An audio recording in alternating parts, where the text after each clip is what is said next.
Okay. So, hi, yeah, John and Dennis and I are here to entertain you, and we are all so bored to tears. And I'm at the point of crying. I can't stand not being out and being able to talk to people and do things and stuff like that. And I kind of feel like we sound marginally the same as Howard does at this point. No, so. we sound better. Way We better. didn't go off the air for 12 minutes. Oh my God, how horrible was that? So I dyed my hair blue, but it's not really blue. It's actually indigo blue. So it's kind of dark and blue. Yeah, whatever, in midlife crisis and bored. So whatever. So yeah, here we are. And we can just talk about what happened in last week's shows, talk about the Cuomo interview, which actually was transcripted and or something. Didn't Cuomo do that? Or something like that? He put it on the governor's website. It's freaking embarrassing. Just to give you a little prelude, I think we should transcript what Howard used to say about him in the early 2000s, which I can't hear. Yes, I look just like Blue Iris. It's rejuvenation. Right? You guys better than rejuvenation. Exactly. Yes, don't I look exactly like Blue Iris, you guys? You take your teeth out. No. Howard does. Scott Balo, you call me Blue Mo Iris, I'll kill you. Nice. I soak through my depends. It was an interesting week. So we had Cuomo, we had Bon Jovi. Who else? What else? What else do we have? Well, this week We had technical difficulties on Monday, and then we had oh my God, we had Paul McCartney on Tuesday. Paul McCartney on Tuesday. Oh my good God. And then we had with his contractually obligated show because he has the Beatles channel. And then Wednesday, Bon Jovi acting like he actually is doing something. Johnny, what do you want to start with? What are we doing? $44,000 of dead air Jordan. So this is the beginning of Monday and their technical difficulties. All right, here we go. Hello. Hello? Hello. You're on. Hello? Can you Are hear? we on? Yes. By the Hello? way, Monique, there's going to be a bunch of, let me just give people a heads up. There's going to be a bunch of these gaffes and glitches. And so you're going to hear a lot of dead air. It's on us. This is their show. When you hear the most dead air you'll hear, and this is kind of where Artie used to go, but it's not us. This is what their show is playing now. All right, here we go. I don't know if we're on or off. We're on. Someone tell me. Yes, you're on. Wow. We can hear you. I don't know if you can hear us. I don't hear anything. I can't hear you guys. 2 alligator, 3 alligator, 4. I believe we're on the air, but I don't know it. I don't hear the music. Yes, I don't we hear are Gary. on the I air. know I see your thumbs up, but I don't hear you. I don't hear Gary or Robin. So he tries to go to a song. You know how much time he had to prepare for this and test it, and why don't we get right? 4 days. And why don't we get? Because he won't let anybody into that house. No. To test it the way. Worse than that, he won't do any work until it's late Sunday night. That's right. That is literally the truth. But it's the same thing. He won't even let anybody into the house to test it. So he's like, I'm just going to jump on and wing it to the tune of $4,000 a minute. Great. Why don't you play a song, and then let's work out the technical problem. I wasn't listening to the song. We're working now. Thank you, engineering You're department. never working. That's an oxymoron. With this You're equipment, never working. it's not ideal, but we are persevering. Oh, I feel We had so to sorry rebuild. for you. What a he's such a martyr. martyr. Oh, God. What a hero. Let's put this in context. It was 12 minutes. They played 2 full songs from the Beastie Boys. Yeah, right. I mean, Dennis, what time did the show actually start? 7:15? It started at 7:13 After all that crap. After all that. And we're having the governor on today. So it's not like it's just Alec Baldwin calling from next door. It's huge for New Yorkers, and you come on air like this.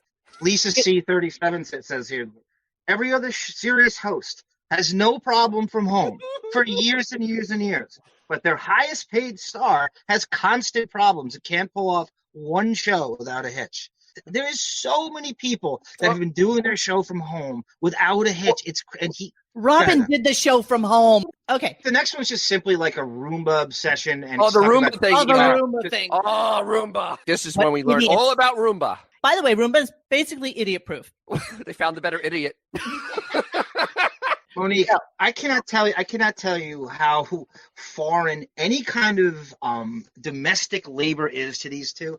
The other day, I'm listening to a clip when Howard threw that New Year's party when he first consummated with Beth, and they wanted Beth and him threw a party, and they wanted to impress everybody. So this is like New Year's Eve, 2001, 2002. He threw this huge party. He hired people to pop the balloons for him the next morning and dispose of the balloons.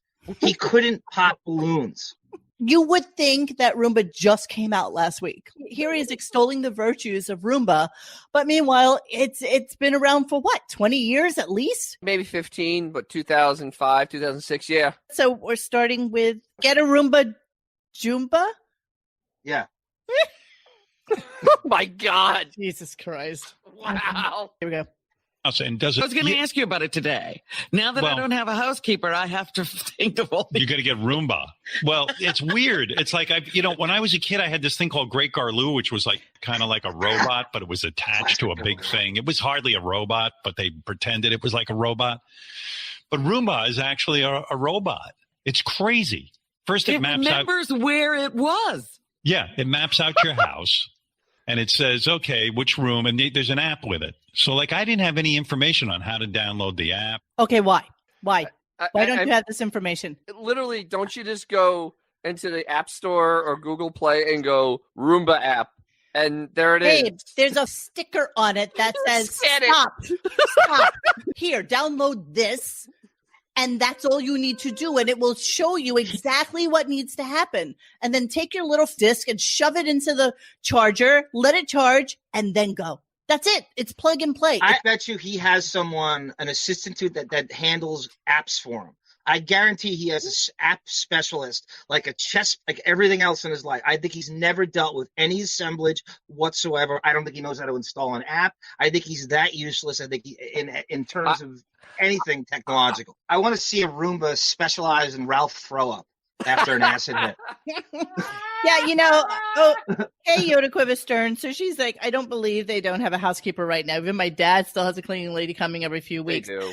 You know what? And as indicated by the Instagram this week, number one, there was like that thing from her fugly friend, Ellie Wentworth, who finally got out of quarantine, right? And so, and she wrote something like, oh my God, when are you going to come visit? Or come over, or something like that, right? She was on. I was going through some old hard drive. She was on A Living Color. That's also the last time she did around black people. But that's Wow. She was actually a cast member. That goes for Stephanopoulos too. She's really known for Schmoopy on Seinfeld. Oh, that's right. She was Schmoopy. Yeah. I'm Schmoopy. You're Schmoopy. Oh, that's how she's really known. I hated that. I hate everything about what you're saying right now. I don't like her at all. And then there was another. I didn't cast her. No, and there was another. I'm not Keenan Ivory Wayans. Right. And so then there was another post or another thing on Instagram where she was going to pick up a cat, right? Like, didn't somebody else get an eye removed that she was going to pick up last week? It posted on its stupid gram. It brought 2 cats to this Long Island veterinary specialist to have an eye removed. And one cat had an eye removed. The other one was just there for a dental cleaning, I guess. But it specifically with teeth removal, because every time they go, there's either teeth removal or eye removal. The worst animal expert in the world. But Beth is in the Viet Cong with all the fucking trophies that she has. Agent Orange. The thing is, it was very specific, saying that I dropped it off. I will be coming back. I literally, like, it went to the veterinary hospital. Well, or somebody came to pick them up. She spends hundreds of thousands of dollars on cat operations a year. You know that they have a service to come pick up the thing. No, it was very specific that and its nails have been done, and its eyes have been done, and its hairs. It can't do that itself. Wasn't it her favorite pool hall dyke gat girl that said she thinks all her cats, she just sits there and shoots the cats with a BB gun in the eye, just to have. Because she actually deals. There's never been this many one-eyed cats. No. No, it has Schadenfreude by Kitty. I mean, it's really disturbing. My wife has been in the veterinary profession now for a long time, and she has seen maybe a dozen cats that had to have their eyes removed in 30 plus years. It is insane to think that all of a sudden there's like this whole over gaggle of cats that need eyes removed. Alex Ivory writes, if I didn't have the mental capacity to do laundry, a program, a Roomba, I sure as hell wouldn't admit it. Entitled dumb shit. Oh yeah, and that was absolutely. Robin said she actually just discovered that YouTube will actually give you instructions on how to do things because she did not know where the detergent went in her washing machine. Even better, Blobbin does not know that the dryer will let her know when the clothes are dry. Like literally, that's been around for, I don't know, 30 years now. And patron saint of the Consuelas does not know how many times she should change her sheets in a month. And says it on air to Robin because... that was great. Molly Ringworm writes, is Munchausen by proxy for cat owners a thing? Yes. I guess it is. Munchausen by Kitty. Absolutely. Do you think Buchwald worked something out with Roomba that Howard plugs it and they just give him free shit for it? He's the trained con man, so we have to mention Roomba as many times as possible, like when you're reading a regular commercial. Oh yeah, scripts it into the show because he says it in an unusual way. I think he did. Plus, but even so, he paid himself back by making 20 minutes of content. Yep. Out of the Roomba. Yep. So either way, it was free. Yep. And I'm sure Roomba's like, oh my God, thank you for the free. Here's another Roomba for all 18 rooms. Your 18 king rooms in your house. All right, let's hear the rest of his Roombas. For anything like that. So I think some of my directions. Did you get a used piece of equipment? No, I think Beth might have. I don't want to blame Beth because she got upset with me. She goes, what do you think? I'm stupid? I'm not going to throw out directions. Yes. And I went, well, somebody threw out directions. Because my Roomba has no. How do you not know to just go to? Oh wait! Is this the same clip where he actually calls somebody at Roomba? Okay, wait. Yeah. I love this. Okay. And directions. So, I called like one of the executives at Roomba, like the helpline kind of thing, and they help. Let's try to get a beat on this. Do you think he has some inside line on an actual executive, or he's just bragging that he does and it does? Like, what do you think's going on here with that? He wants to sound self-important, so instead of calling customer support, he's calling an executive at Roomba, which is ridiculous. In reality, he probably had his assistant call somebody to find out how to hook this up. That's lore. That's classic lore. There's no way he's staying on hold.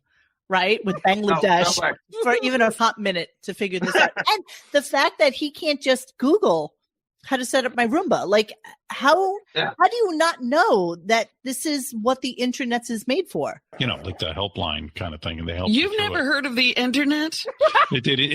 I am telling you, there's so many different Roomba robots out there that there's nothing clear. Nothing clear because you then told everybody which model of Roomba you got. So, of course, it was crystal clear to me when I went on Amazon and saw that you spent almost $1,400 for a fucking Roomba or 3. He's been doing that for years, pretending he's doing the stuff, but it's an assistant, or he has mastered the art of euphemizing and implementing himself into what his assistants or security does. It's actually a bull-taste lie. But, like, anything you hear, that's Laura, he has several assistants, so I'm not going to just say it's Laura. He might have like a tech, not even like a Jeff. This is like Jeff Schick is like way too big for this. So wait, I love this. Dorian Morgan. Hello, can I speak to Mr. Roomba, please? All right, let me finish this. Trust me when I tell you there was nothing clear to do. So I was annoyed and I was going to come on here and bash Roomba. I was going to say it's garbage. It's like too difficult, blah, blah, blah, blah, blah. But I couldn't have been more wrong. Once I had the directions, which... Yes, Gary Puppet, we all remember when he called Asics Shoe Company to get his running shoes that were discontinued. Yes. And they sent him, like 8 pairs or 10 pairs or something like that? Yep. And this all goes back to Sebastian Wetlook, right? They discontinued the product. He bitched about it on air. And they sent them as much as they could possibly find in the warehouse. I think he has the ocean behind his house like a Brita filter, and he converts the water to Sebastian Wetlook. I really believe that. And then I tell the robot, I said to it, clean up, map out the room and clean it up and get to work. Well, this little cute robot comes out of its It's not base. that cute. Does it send out like a laser or something? No, but you can see he's just figuring out. I call him he. And you're supposed to name your Roomba, but I named mine Roomba. Like I wasn't going to name a vacuum cleaner. So Robin honestly thinks there's like lasers coming out of this thing. Like you can see the lasers coming out. She doesn't know, and she 1,000% will go out and buy herself one now too. Oh, so absolutely. That they can talk about it, Yeah. and then all the stupid moron Hines and Gary's and everybody will have to go buy one so they can all like talk about it and associate with him when he talks about cleaning the house. Gary needs to update those chairs in his man cave before he buys a Roomba. Let's go to the next one because we're good. So we got this is a kind of a He-Man homage. Princess Manhands of Power Vac. Beth breaks the vacuum, so Howard continues to brag about Beth breaking this vacuum with her Herculean effort. All humble brags, all of them. Yeah, everything coming out of their mouths right now. Beth break. Vacuuming is horrible. Well, I tried. Yeah, but I was just saying, you made me send my cleaning woman away. Yeah. I tried to get that vacuum had a mind of its own. It was running me around the house. Yeah, no, Beth. So I said, I got to get the room. It was only a mere weeks ago where Howard said to her to get rid of her cleaning woman, and she listened to him. Supposedly, allegedly. And again, I'm fascinated by how much cleaning needs to take place in these homes. I know, it's one person. What's so dirty? At Blobbins, it's a couple people because I know Captain Dennis is there, and God knows what other people are living. Captain Dennis lives there, Dennis? No, no. Captain Dennis is married. He has a family. Wait, isn't he there all the time though? I mean, because there's no way Blobbin can function without Captain Dennis around. I don't know. I'm not sure where she is. She has 3 residents. She's in Jersey. She's in Jersey. She's in Jersey. Are we sure about that? Yes, she said so. Okay. Yeah. Beth's been vacuuming, and she broke the vacuum within the first week. Like she literally ripped it out of the wall. Right, but they have don't let us not forget what Howard has. So we're not really talking about the central vac. Because they have central vac, right? Which means you just sweep it into like the suction, right? Or if it has the thing where you plug the hose in. I mean, either or. Right? Which is extremely expensive for a house that big. It probably costs more than every car I've ever bought. Exactly. Because we have the central vac. She ripped it out of the wall and the whole thing cracked. What? So it's like, everyone's frustrated. But Roomba, I said, honey, don't worry, I got this. Roomba, go clean that room. Roomba got busy. He just can't go down steps, No. Like that. So you got to help him out with that. So what you have to carry him. Yeah, but we're just using them in the bedroom right now. We're going through testing it. I don't know exactly how. I could see buying 30, Roombas for different rooms. Yeah. Wow. Because I've got steps all over the place. Yeah. Well, the other problem is, and you're going to have this problem, and it's a big problem. The cats are petrified of Roomba. Oh, only cats in America that are petrified of Roomba. Well, Every cat loves the Roomba. Except that one cat in a dinosaur outfit that rides the Roomba around the house. That one is not petrified. So that one I know is fine. Exactly. My cat Pebble, who is fierce and crazy and will attack anything. No. She saw Roomba and she head for the hill. She just took off. Nah, that's it. Where do you want me to go? This doesn't. All right. What's Blueberry Retard? Blueberry Retard is Howard bragging about washing his blueberries. Oh, this is awesome. He is washing them with baking soda. I mean, everything during coronavirus is new and different, and, it's frustrating because every little thing. I mean, today after the show, I got to go upstairs and wash all the blueberries, strawberries, oranges. I do it in baking soda. Like Dr. Right, I heard that you. Dr. Agus thought you were number one. So everybody washes their fruit, right? You get grapes, you rinse them through, and you're done. Exactly. And the fact that he's putting an orange with the peel on it in baking soda makes no sense whatsoever. At least they did Clorox it. Like you Clorox the banana? Come on. We all know fruits like to wash fruits. It's always fruit on fruit crime. Exactly. Fruit on fruit crime. Use baking soda for everything. Yeah. So I got to go. Like, it's just, everything is just annoying how many times you have to clean it. Then you wash it. Like, you take the blueberries out of the package after you wash the package. And after you wash the package, you better wash. Now we're in week 6 of quarantine. I no joke. I have not washed a single package that has come in here. And yes, I'll rinse my fruit and all that.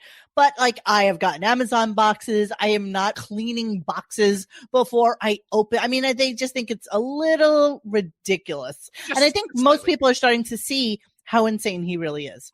Oh, he's absolutely crazy. And I feel like I have a theory about this. I have to tell you. Well, I was listening to Bill Maher yesterday. I feel like everybody in entertainment, especially, most of them have such ridiculous egos and are ridiculously narcissistic that the most scared of all human beings out there. Like, they are genuinely panicked that something will happen to them. And it's because they're such inbred narcissists that they feel like, that if something happens to them, then, who's going to carry on? Who's going to do what I do?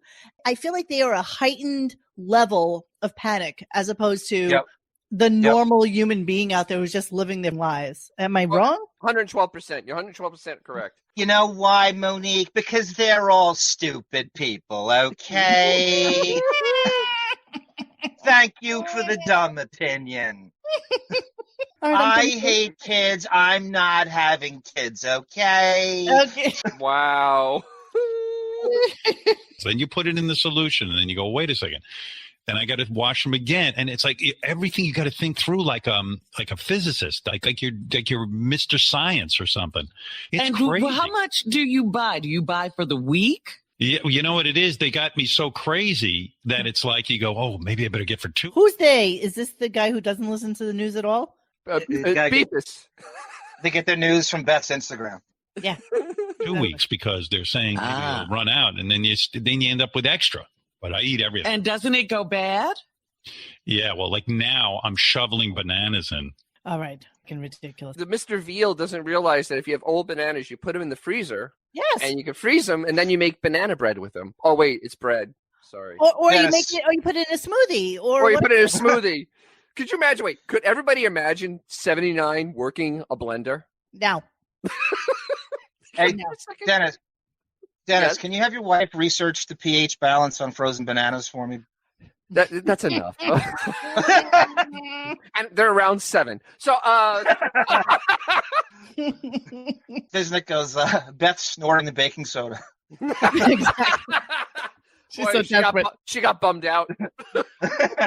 Well, nobody's delivering these days. Well, no, those guys are delivering. All right, where do you want to go good from customers.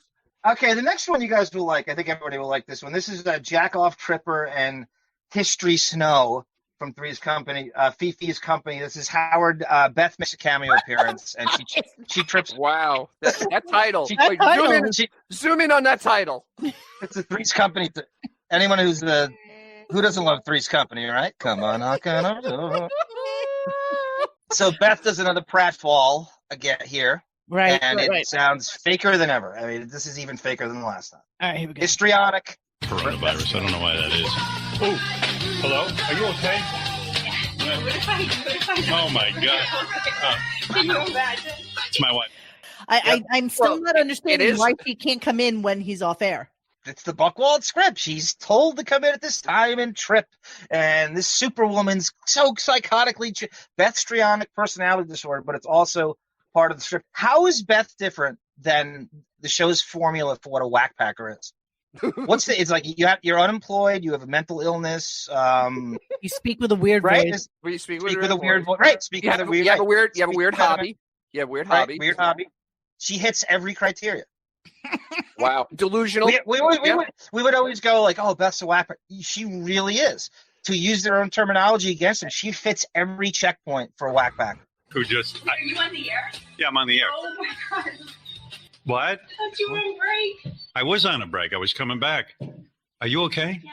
Why are you sorry? Oh, God. People like hearing from you. No, we Beth don't. brought down a whole bunch of bottles of water for me. I almost knocked and broke your whole sound. Honey, you know what my fear is? You're going to kill you. What kind of room is he in? Like, seriously, I'm literally talking to you guys from my bathroom, and pretty sure anybody in this home can walk around me. Like, there's no encumbrances in my doorway. We'll never know. What is she tripping over? Like, what is she doing? Us plebeians will never know. So I figured out what Beef is slipping on those shell casings, because I'm guessing he's in this shooting range that he has down the basement. Dennis, do you think he has a shooting range? Oh, absolutely, 112%. 112%. Absolutely 112%. Dennis knows that he has a shooting range. It's not that much. It's less than a bowling alley, and he likes to shoot. He doesn't like to be in public. He has all his FBI friends, and he can show off to them with his shooting range. There might be something outside. You might have something there. It could be outside at least. Oh, no. I think it's indoors. I don't know. I feel like after all this time that he's been in that house, somebody would have mentioned it. What? You can talk. It's okay. Nobody cares. Yeah, no, yeah. We don't care. Thanks. Beth almost killed herself again. Yeah. Why does he not have bottled water there with him? What? Anybody believe this? Who doesn't have bottled water at the ready? What happened? Okay. I had this weired button turned. Honey. 40 year. No, don't do that. Is she crawling again? What is she doing? She doesn't want to be honey, your whole asshole is sticking out. Honey, what is going on?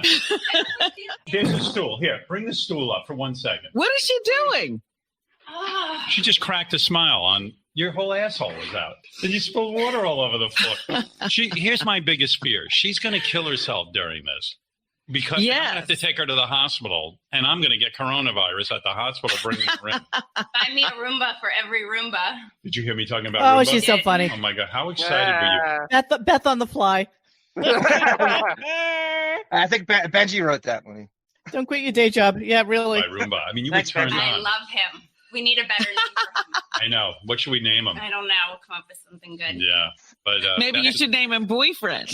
Boyfriend.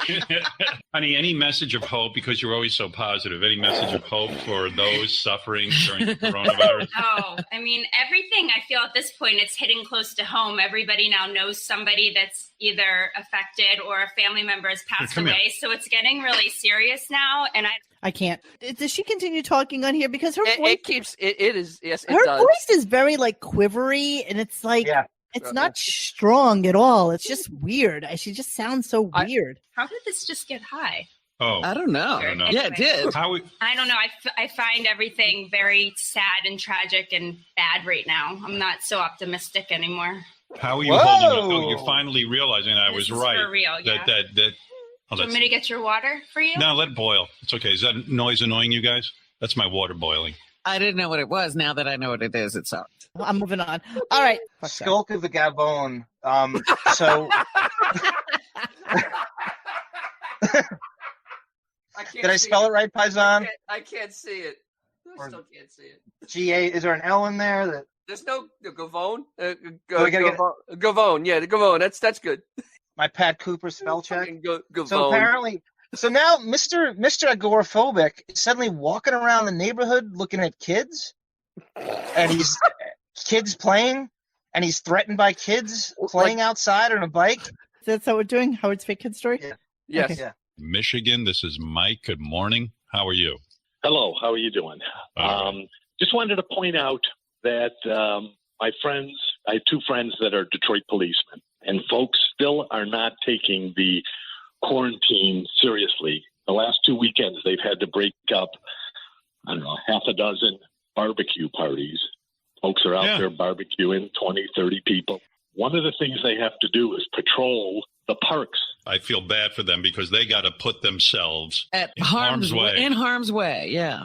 And people are scumbags. I've said this my entire career. There are some good people. It's just hard to find them. I went for a walk yesterday. What? I saw like 7 of these gavones, and they were kids. They're all walking together. I said, listen, where I live. Were they wearing masks or nothing? Zero. So where are we? We're in the Hamptons. We've all seen where he lives. There are you saw me that drive I took, right? Right. You saw that drive I took. Is he talking about kids who are allowed to walk on the beach because it's a public beach? You idiot! Like and where's the walk? They're on bikes. So it can only be on the beach because there is no sidewalk. So 100% fake. He got this story from who knows, Mike the cop or somebody, and now it's his story. This is what he does. He gathers stories from people who live real lives, and he turns it into his own, and this is a version of it. All right, let's hear it. Masks. I'm watching these kids. They're all sitting and talking, and I'm sitting there going, you really think he's what the fuck is this? These 7 kids don't live in the same house. I know it. I can tell. I can see what's doing. They're not honoring the quarantine. They're standing there and talking to one another. And I know because they're young, they think, well, okay, but they're going to go infect some older person. I don't know why we can't have a lockdown like in South Korea and get rid of it. Remember with the Beefus, the Bianca story? There was 6 or 7 kids. The fake story always has 6 or 7 kids. Good point, Dennis. That's the same number of right. Always. You should have said they were black. He didn't say they were black because it was the Hamptons. Well, he kind of like, they're not from the same house. You know what I mean? You know what I mean? Yeah. If he said black story, I believe there's nothing about that story that is believable. All right, let's move on. Okay, can I put ketchup on your dog again? What? This is John Hines' drama that he's going through. Like what you just said. Why did this guy move to the city, and now he's regretting every minute of it, and he has to. He's so above it all. The commoners are infringing on. He knows what to do, and he's so tortured by all these regular people that aren't doing the right thing, and he's doing the perfect. He's so repulsive in this. I don't know if you want to play it or you want to skip it, but it's his usual kind of. He is using hubris when he does not have the credentials to use it. So I loathe him. So yeah. I want to hear some of this. Because I hate him, so I want to hear it. It's pure Jan Hine. It is hateable Jan Hine. Okay, let's hear it. I got out of Manhattan. You got out of Manhattan, but everybody got out of Manhattan. John Hines living there, and I was talking to him over the weekend. He is just pissed off because people are not social distancing. He went out to walk his dog. Come over and start petting the dog, right, John? You are not social distancing properly. Jump the shark. Comatron. Major. Pittsburgh Pirates slugging percentage. It's ridiculous. Barry Bonds. People are living when the weather gets nice. People just forget, and you see people with no masks, and it's like, what are you doing? Like, who are you kidding? So I have a cute little white dog, and she's very friendly and rambunctious, and people want to pet her and come over to her, and it's like, no. We got to keep our distance here. It drives me nuts, Howard.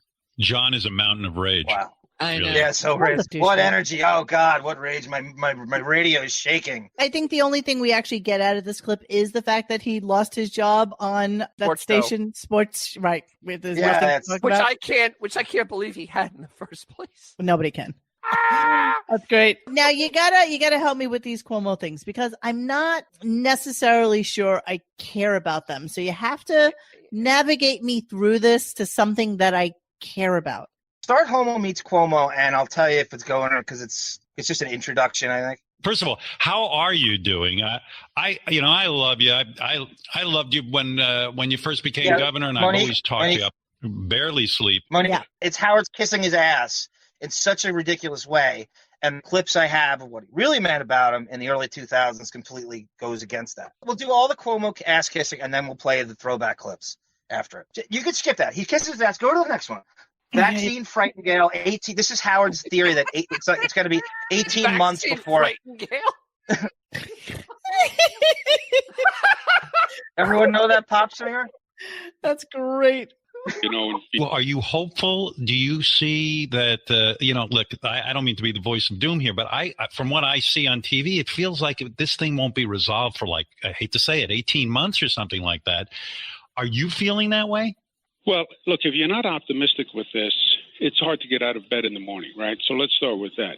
Right. Resolve, there'll be waves of resolution. Listen, here's what's going to happen. We're going to finally get the test to find out who has the antibodies, who's had it, who hasn't had it, right? So first tranche of people will be able to get back to work. Tranche? That's an MSNBC word. And we'll be able to have some semblance of normalcy. Yes, we'll wear masks, and yes, we will wear gloves. But God damn it, if I don't want to go to have a margarita, I'm dying so hard inside to be able to go out again. What? So the one good thing I hope that stays around is, I know at least in Florida, you can go up to Chili's and they'll bring the margarita to your car. So that needs to stay. The delivery of booze to your car needs to stay. All right, so what's Mia Trumpa? I still loathe to get into Trump stuff. So this is Howard's trying to steer Cuomo in a Trump-bashing direction, and all Cuomo says is, he's actually doing a pretty good job with New York, and I would tell you if you didn't. And Howard's really wanting him to go nuts on Trump, and Cuomo's taking the high road, but he's just taking an honest road of what happened. Okay, let's hear it. I've been very critical of Trump. Are you frustrated by the federal government? Are you in touch with Trump every single day? I don't talk to Trump every single day, but I do talk to him when I need to talk to him, which is at least several times a week. There's been no governor in the nation who's fought as much with Trump as I have. And Trump has been nastier to me than he's been to any other governor. He has been good in delivering for New York. He has delivered for New York. The Army Corps of Engineers, we built thousands of beds. He sent the Navy ship Comfort to New York.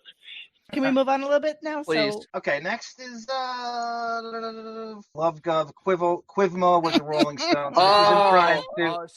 This isn't trying to set Robin up. There's a couple. Yeah, set Robin up, quote unquote. With the governor. Right. Yeah. His crush. He's kind of. But Howard's got the real Are you crush. shocked by all of this? Got such a crush. This unbelievable outpouring of love for you. The guys just told me you're now on the cover of Rolling Stone, which is reserved for rock stars. And in a sense, what they're saying is our governor in New York is a rock star. Are you just blown away by this sudden? I mean, now you are the sexiest man in America. My own Robin, who works with me, is thinking of dating well, you. He's single, Howard. So yes, and giving herself to you. Is it? You know what it is? Competence is sexy, is it not? Yes, it's back. See, Robin, he didn't want to say single because there's an underlying resentment there that people in Howard's position have. They don't want to give up that word. They just don't want to say it. It's very interesting. You can do psychological. I just want you to know that Rodney. Because I love Rodney so he can get away with this shit. New York is the center of the universe as you sit on a toilet in the middle of Florida.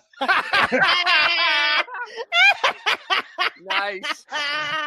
With a Wonder Woman picture with panties at her ankles. Touche, Rodney. Touche. Wow. Oh, she's on a throne. She's on a throne. The queen on her throne. No, I'm sitting in a chair, actually. Sure, you are. You just want to, yeah, sure. You've seen me. I was just on cam with you, you idiot. You saw me in my... I saw nothing. You're a jerk. Yeah. Rodney, if it makes you feel any better, during 9/11, even though I was in Brooklyn, I pretended that I was in the Pentagon. So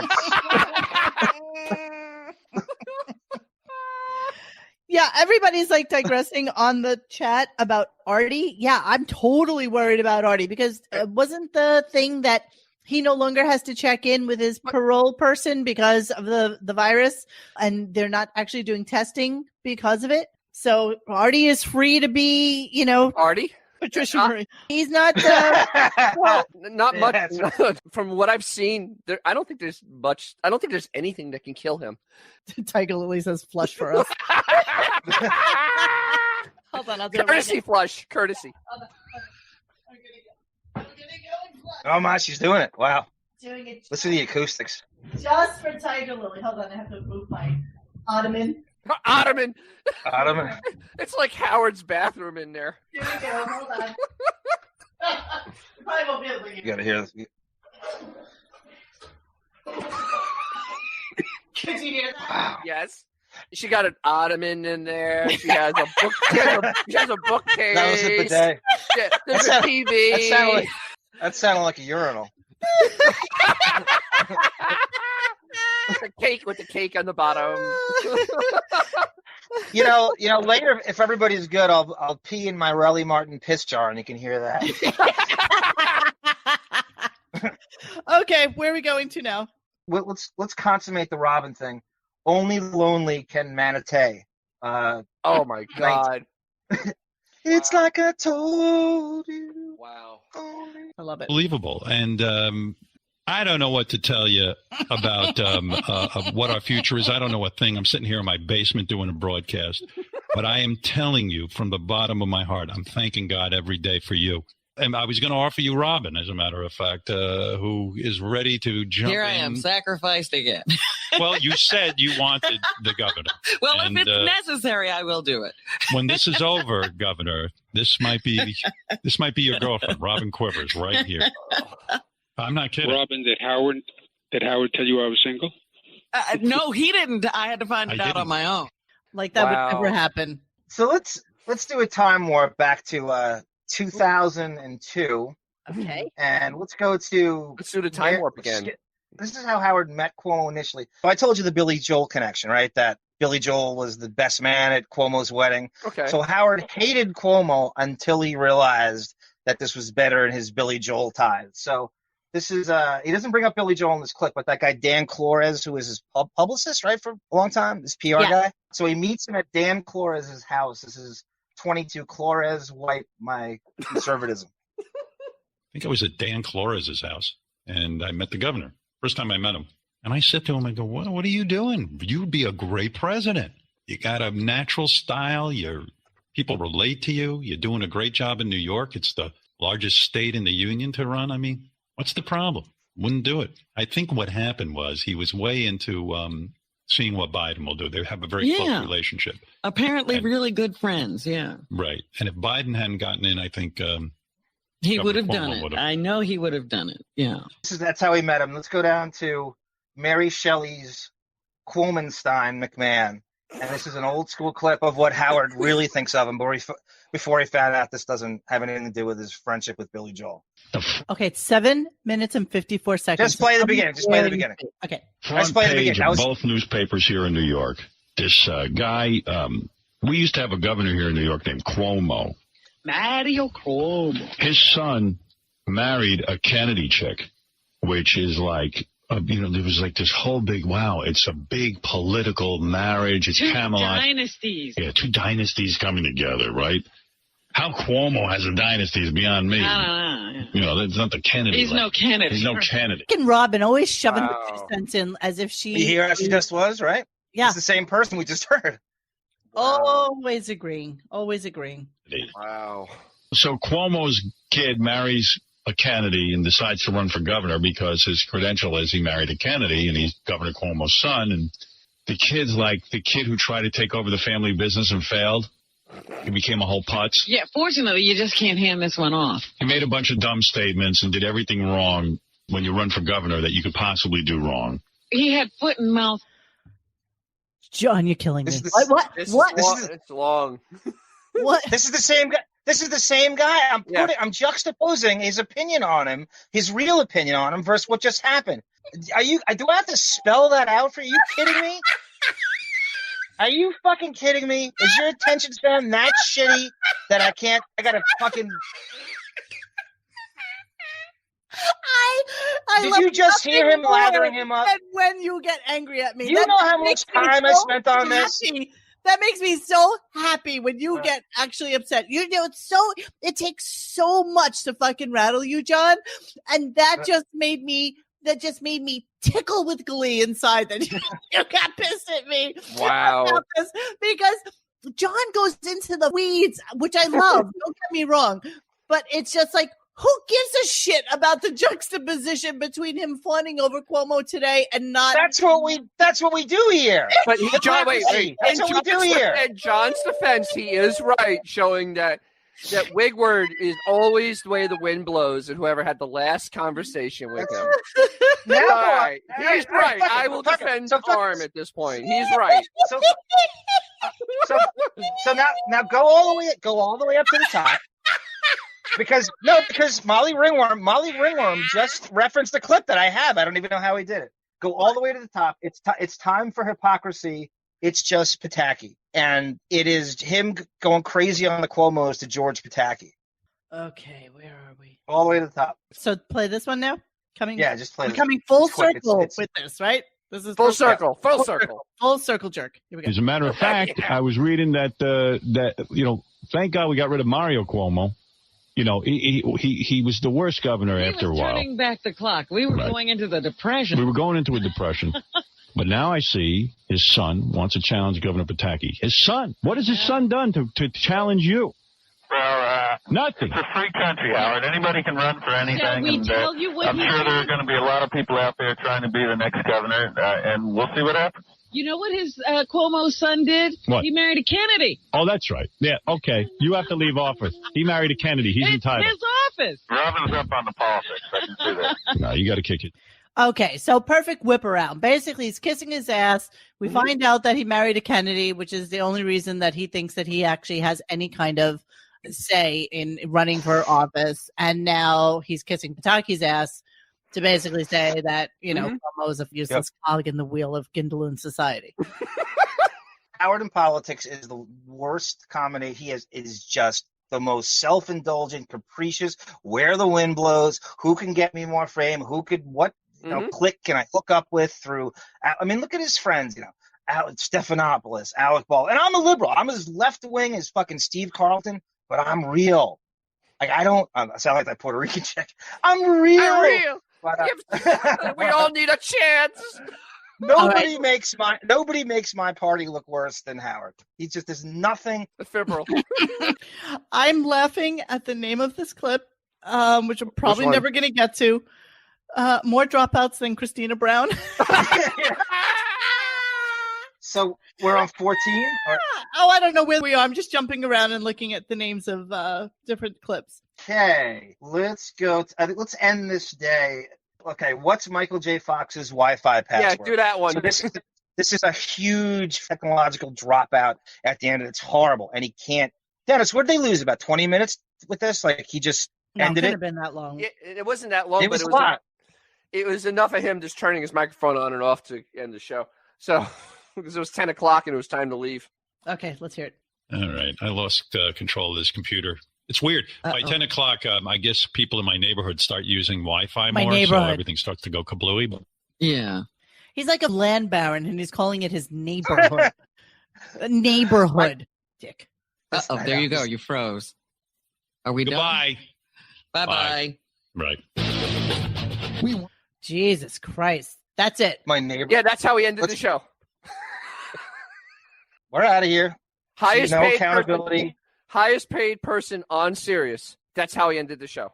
Like, seriously? seriously? Could you imagine the hubris, the audacity to say that and not have any self-awareness of the responsibility of just doing these flimsy 112 shows a year with whatever you want them to be. You have no content control. You have no ratings you have to worry about. You have no accountability whatsoever. No accountability. And this show, in a way, is easier because could you, like us doing this show, we actually we're fastidiously abiding by like a thing, and we have like a point of view, and he has nothing. He has nothing to abide by. Unless he has a guest, that show is whatever he wants it to be. It's a show about nothing. It is the crazy marble heist in the history of show business. All right, where do we want to go? Okay, the next we're on day, the maybe. 14th. I'm not letting anyone in my house, so this kind of shows you why the equipment's the way it is. He screams, "I'm not letting anyone in my house." Mm-hmm. Okay, here we go. All right, that's good. Thank you, guys. All right. Little technical thing. Listen, this is a whole new reality for us as well, and we're doing our best, but the technical issues are so many. Our crew is on top of most of them, but it's very... Wow. Super Trooper says, "Arm, calm down, chew some ice." Oh, fuck you. Wow. I'll start talking like John Hines, Super Trooper. We'll see where that goes. I'll put you to sleep with some soporific bullshit. Screw you. I'll show as much energy. I'll spit as much venom and fire breathe. You come on here and tell me to calm down. Please. Trooper. I'm not letting anyone in my house. No one is letting anybody in their house. So all of the engineering and things are done remotely. And it's a miracle that we're able to do this, that we're able to do any kind of broadcast. Because when you tune in and watch these late night shows who are now putting together shows. Yeah, you're not a late night show, dude. Just heads up. They're not live. They're taping. So they have more control of it. We're actually live. So, every once in a while, like with Tom Brady, we're going to have technical problems. I'm operating on very little sleep this morning. Why? How busy were you? I woke up at around 2 o'clock in the morning, filled with angst about Paul McCartney calling in. And I'll tell you what. Here's my deal with Paul McCartney. Nothing was better from the Paul McCartney interview than the fact that he had to leave because he had to go make his bed. Make his bed. That was the best. Talk about blowing Howard off after listening to his trite, horrible discussion of questions that we've heard before. He's not even a tough get. He'll do any show. This is nothing special about this anymore. And they have 70 people working on the show. Nobody could remind him. Yeah, Howard, you asked that question 7 times already. All right, where should I go? Oh, English major. That's the English major. Let's listen to Beth's English major. John Mayer typed on a typewriter. Typed on a typewriter. An old-fashioned typewriter. He typed out a note to me. It was 1 page long, but it was a very lovely note. And he expressed to me what a fan he is of the show. He even listed everything he is a fan of, going back to Butt Bongo Fiesta. You know how people, like what celebrities say they're super fans of the show, and the only thing they know is if they say Beetlejuice and Butt Bongo Fiesta, it's supposed to elevate them as super fans of the show. You know he just mentioned the most. If he says anything like that, he's a super fan of the show to Howard. You know it was like the most, basic shit. Butt Bongo Fiesta. What year was that? 92? Oh, yeah. Yeah. So, Hello? Joe? Yeah, that's how Howard's romance. Are you playing? Okay. Absolutely he said not. He wasn't going to do that. But Beth looked. I said to Beth, look over John Mayer's. You did check. I did check, and she said she was an English major in college, and she's quite good with writing. Really? And she said no. There's no. Why? She's actually genius. Genuous. He's a genuous. She's actually a good write. It was. Let me tell you this, Mitch. It was a lovely note. I have no animosity toward John Mayer. I'm a fan. So he sat there and typed out on an old-fashioned typewriter. Like, seriously, he really believes it. Yeah, he actually thought he whipped out the old typewriter out of the attic. So what do you do? Put like a forever stamp on an envelope and send him a letter from LA that Howard has received already? Like, help me understand what's going on. I have no idea. Steve D thinks it's a hipster move that he used a typewriter. He's trying to do that sort of retro thing, which could very well be. So Howard's bragging about Beth correcting this. Is this part of the Buckwald script? Yes. Howard supposedly wrote 3 books, and he needs someone who dropped out of Pittsburgh as a freshman to correct his grammar. He's worked with Judith Regan, Ratzo Sloman. He supposedly wrote these books. He does nothing but according to him, editing himself and all this. But he needs someone who dropped out of college as a freshman to edit his own shit. What is that? Is he that stupid, or is this part of the Buckwald script? Yeah. Someone wrote you a letter, and it had a grammar mistake. I don't think I wouldn't even know because I don't know grammar. I wouldn't even know the mistake. You understand? Yeah. That's on us. That's on us. I feel you. I just think they're being too hard on your stuff. That's all I wanted to say, Howard. Love you guys. You're awesome. Thank you. I think Howard disappeared. Are you? I'm here. Everybody's talking about coronavirus. COVID. Wow. So now the very sensitive to Corona staff making coronavirus parody songs, which is hilarious. You really freed me up. They did 5 of them. Wow. These Z Morning Zoo coronavirus songs that are horrible and they're insensitive and they have a punchline and they're ill-timed and tasteless.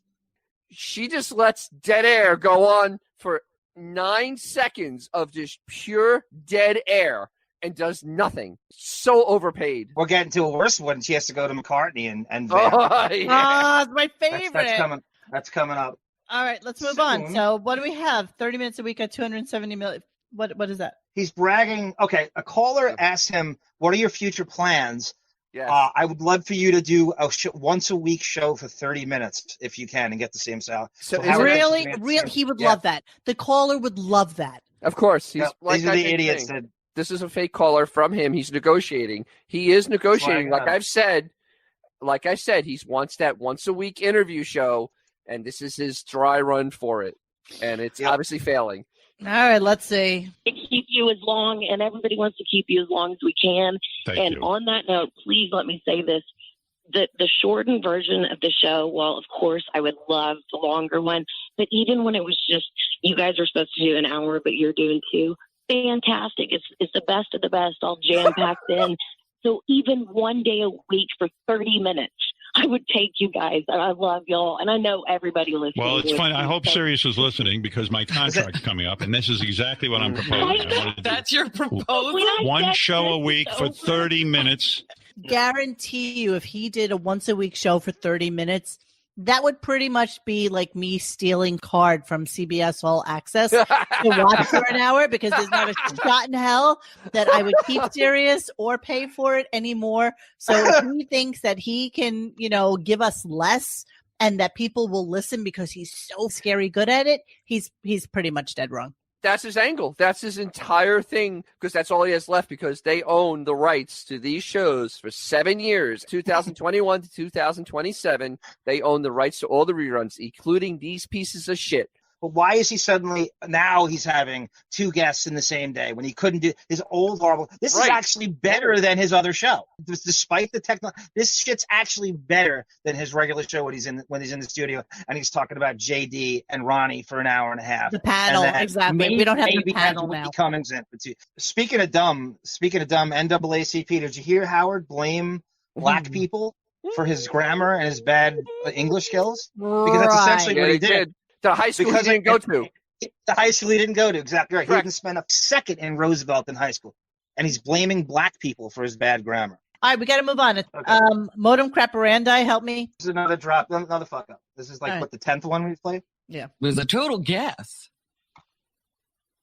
But I knew that duct tape wasn't that old in terms of product. You got to see Dennis in the mockery thread movie. 2, 3, during this. 4. In these shows. Yeah. But, the more you read about it, the guy also hated Puerto Rico. I can hear you right now. But now you just froze. I'm Marion from Brooklyn. Wow. Oh, no one deserves That's that. all real. How bad was that? You'll love this next one. I think this is kind of the Robin Farley show. So everybody remembers when Chris Farley interviewed. You should actually bring that up, Monique, if you can get when Chris Farley interviewed Paul McCartney on that sketch to SNL. It's actually better than what they do. That was actually the thing I referenced when I did the thread that day. We've been doing that since McCartney's been on. It's so awesome. So there's another tech dropout, and Robin is forced to vamp with Paul McCartney, and Howard is livid because he's been preparing for this all night. So Robin's trying to riff with Paul McCartney. Oh, I love this. It's so cringy. Yeah. Okay. Paul McCartney. It's not a joke. It's not somebody pretending to be Paul McCartney. It's actually Paul McCartney. Right, Paul? Hey, Howard, can you hear me? Poor Paul, by the way, literally sounds like my grandmother. Yeah. Howard, do you hear Paul? I can hear you, Robin. Yeah, I think Howard's having another problem. We've been having some technical issues today, Paul. Sorry, well, that's just you and me do the show. Forget about Howard. But he spent all night thinking of questions to ask you. Am I back on? Oh, my God. Yes, now you're back. How are you keeping anyway? Blobbin Quivers, who has talked to Paul McCartney before, unable to hold a 30-second conversation with him. Not Unreal. Consider yourself lucky. What if Paul asked to talk to Fred? How does that go? There you go. What I sang? No more rolling up. What I sang? I hate to say, all you Beatle maniacs, I am so tired of the Beatle draw. It's such a boring topic. It's such a boring, and I know he's a legend. By the way, they broke up at 28 years old, so let's not, overrate the amount of longevity they had. But it's such a boring. Like, where's Vinny Favale? Vinny Favale was putting a gun in his mouth. He couldn't contribute to this interview. But it's such a safe topic and boring ass. And every question has been asked 1,000 times to these guys. How stupid 79 is. McCartney had a career that was longer after the Beatles than was with the Beatles, and yet never asked a single question about that entire time period. So bored, but I don't want to Remember the Beatles. Want to skip all McCartney? You want to skip them all? Please. Okay. Please. Go and pay back the audience. This has been bragging about he's doing us a favor with this. Okay. Maybe what I'll do is, I think we should stay on the air a little longer. Let me take thank you. He did an hour and a half. I'll take a break. Wait. Okay. And he's got the same salary. So wait, this is at 9:30 in the morning. It's not even 10 That's o'clock. exactly It's right. 9:30. He's saying, "Oh, maybe we should stay on a little longer." Wow. Jesus Christ. Talking about? I'll give you a couple of thoughts, take a few phone calls, and then we'll call it a day. Okay. Go to Southside Southside High School supreme liar. So Howard's making up a lie that he got the shit kicked out of him at a high school he didn't go to for playing the Beatles in the school itself to black people. Much like you, we used to get together and talk about the Beatles every morning when I was going to high school. And to think that Paul McCartney says, "Oh, hello, Robin," is There you just go. incredible. Really? Yeah, you went to a good high school. I remember going to school in Roosevelt, and if I talked about the Beatles, I would get beaten up. Right. Because it was a black community, and the people in my community were more into the Temptations and Supreme. All the Motown stuff, yeah. Yes. So I did remember bringing a Beatles record to class one day. And what happened then? Who believes this? Who brought records to class? Show of hands. Nobody. Not even. They had a vinyl player in a Roosevelt they had a classroom. record player. Yeah, they had a record player. They had a record player in a Roosevelt classroom. Yeah. God. He thinks it's a good idea to bring it, knowing as terrified as he is of everything. Stop all of this. It didn't happen. It never happened. Of course, I know. Why are you analyzing something that's Exactly. It doesn't even matter. He was raised in Rockville Placenta. That's where he went to in high school. It's stupid. Okay. The next one is their Netwigs presents Skrillex. So this is them, kind of the reveal that he's plotting out. They asked him, "Hey, would you do a show for Netflix or Amazon?" And then he's pretending he's playing stupid. Right. Negotiating. Howard, let me ask you something.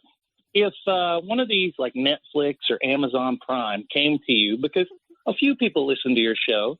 Few. If one of them came to you and said, "Hey," a few people listen to your show. The fake caller trying to set up the negotiation. Yeah. We'll give you enough money that you give a shit, and it's worth your time to sit down and do like an 8-part series. Like you said, they got Tiger King. I would much rather see 8 episodes of you. Really?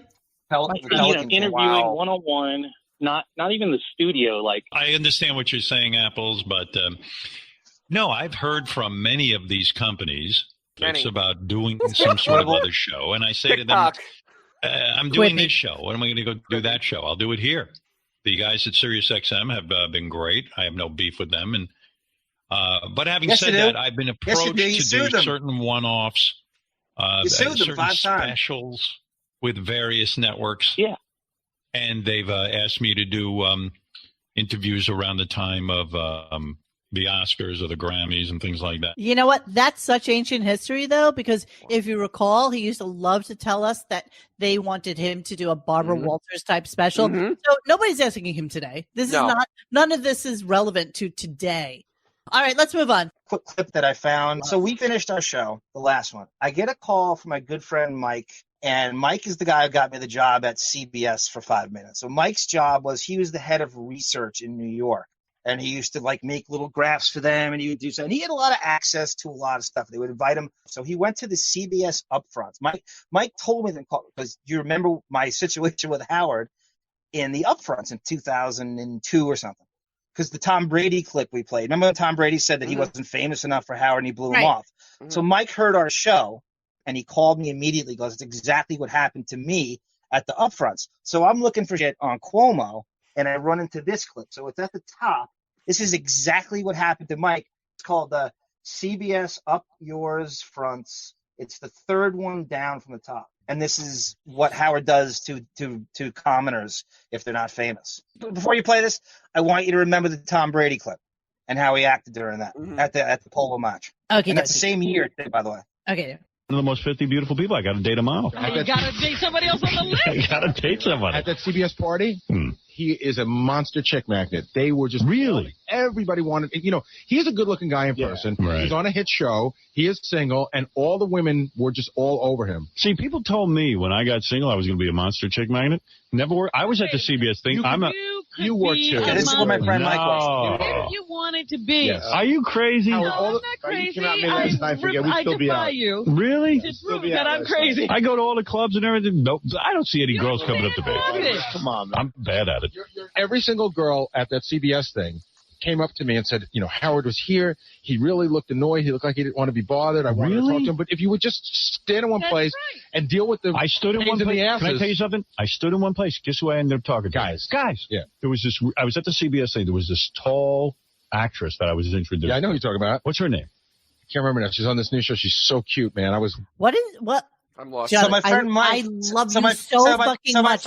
So my friend, did you hear the Tom Brady? So my friend Mike is at this party.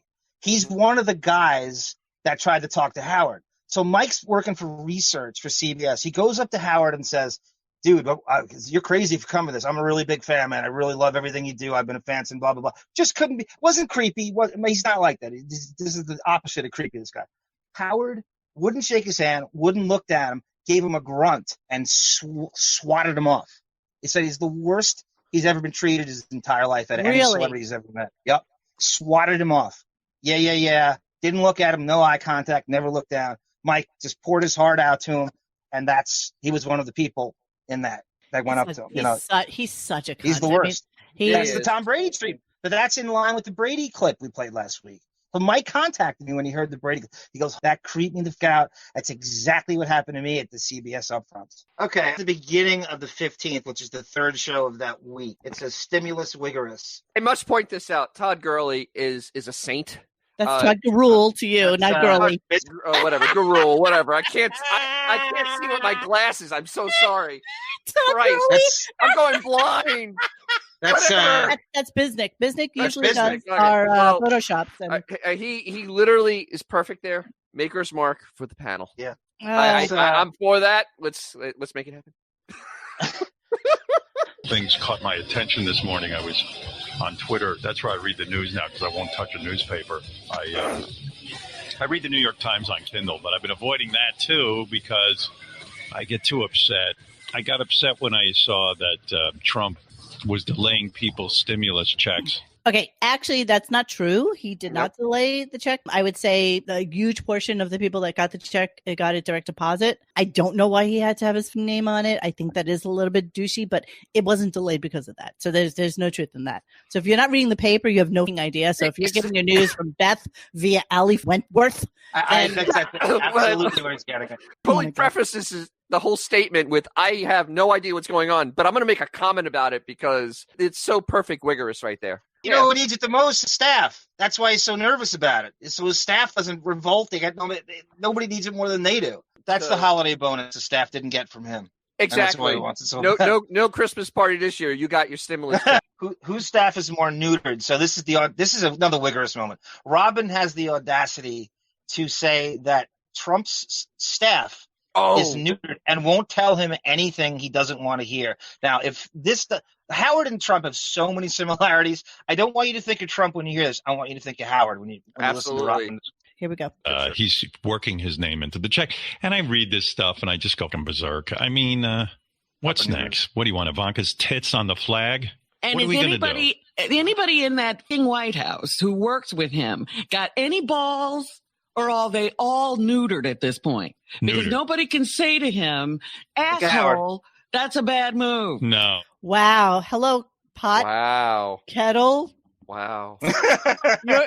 There's so much projection, though, on this show, and you know that. I mean, pretty much everything they say. That's particularly bad. So we're just going to move on. There's a caller from, of course, Massachusetts. He's kind of having a political debate with Howard. Howard at one point blurts out, which we haven't heard for years or in general, you know what, I'm probably a Republican. So this guy, Chucky's trying to twist him, and then Howard starts screaming over him, and it's interesting because Howard blurts out, I'm probably a Republican. Okay, here we go. Howard, how come you never bring up Nancy Pelosi, stopping these checks from coming out? And listen, I'm going to tell you something, Chucky. You can, Chucky, listen to me. I'm bringing up a very Chucky, I'm going to hang up if you don't listen to me. I heard what you said. Nancy Pelosi is the problem. Nancy Pelosi is not the president. I don't care about Trump, but it's just like, I don't want to hear politics fucking 24/7. I'm sick of it, dude.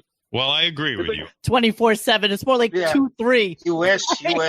Yeah, 2-3. I mean, really. I don't want to hear politics 2-3. And it's only one-sided. Somebody calls up some positive about Trump, you hang up on them. You know what I mean? No, I didn't hang up on you yet. Okay. But here's the deal. I woke up this morning and read that the president is delaying taxpayer money going to people in the most need. Like, you because care. He needs to put his name on Give the it to check. the whack pack. Give anything to the There's whack no pack. debating that You topic. didn't mention last week, Nancy Pelosi. Hold on. I just love how Wigorous there is criticizing not helping people in need when he had people in his own universe that needed help. Cousin. Sister. And he didn't lift a finger. The Robin Salem thing shoots down anything he will ever say for the rest of his life regarding humanity and his cousin Stacey. Robin Salem's in line with what he's trying to become now, like what he thinks he's a transformed liberal, and that is the opposite of. He's a dirtbag. Yeah. Hold on. And all the Democrats do. Hold on. Okay. What do you think of that? What do you think? Forget Pelosi. Forget about Cuomo. Forget about the Democrats. Forget about the Republicans. Because I got news for you. I'm probably a Republican if you really think about it. A lot of my issues that I believe in. But the thing that I see in the White House doesn't resemble anything I ever thought of as Republican. I've been around a long time. This is a whole new party. This is something I don't recognize. The president is going to delay checks to people so he can put his name on it. That's all I'm bringing up. I'm not bringing up anything else. If it's true, I think it's typical Trump and it's retarded. But okay, that's all I'm saying. That's the end of it. See, that's the All other right, it's part good enough, of- Moni. Good enough. Oh, my God. Oh, Jesus. My IQ just dropped 5 points. Dila says he's a Republican. That's great. I just spat my water out. That's so good. That is D-list, good. line of the night. All right, so where should we go now?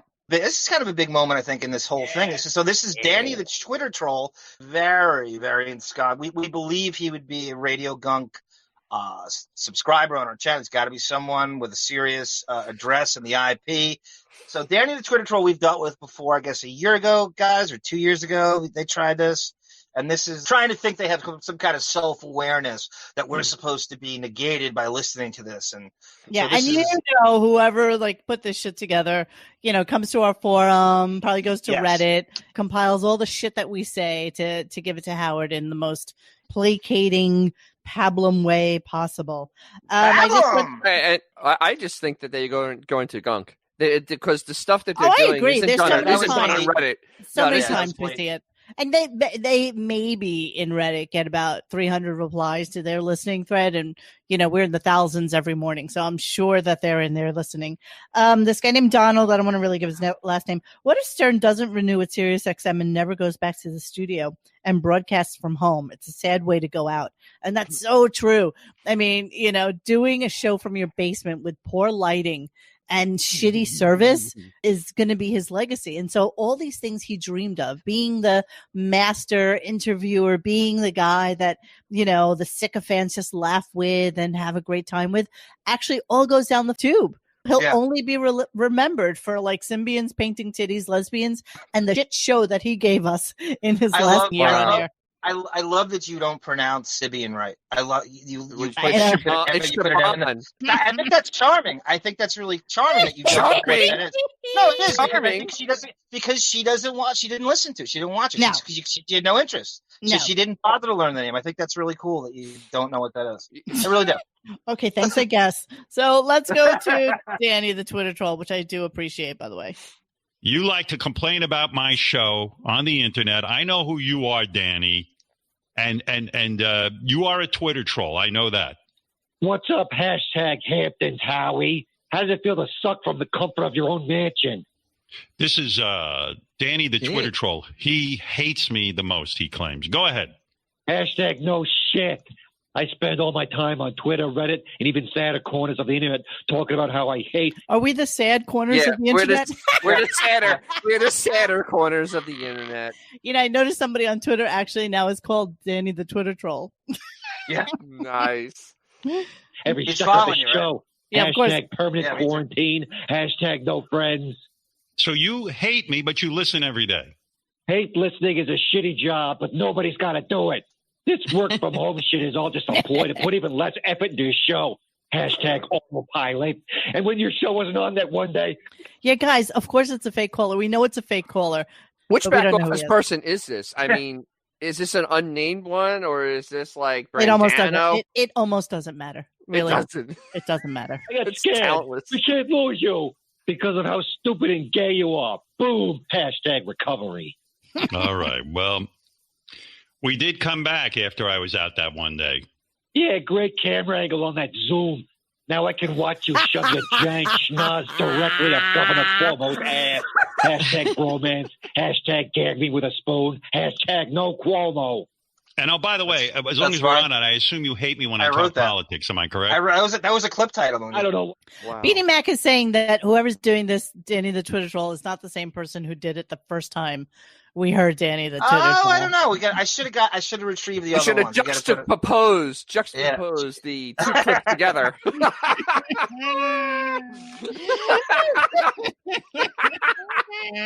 What makes me sicker, my constantly rising fever, or listen to you libtards bash the greatest president of all time?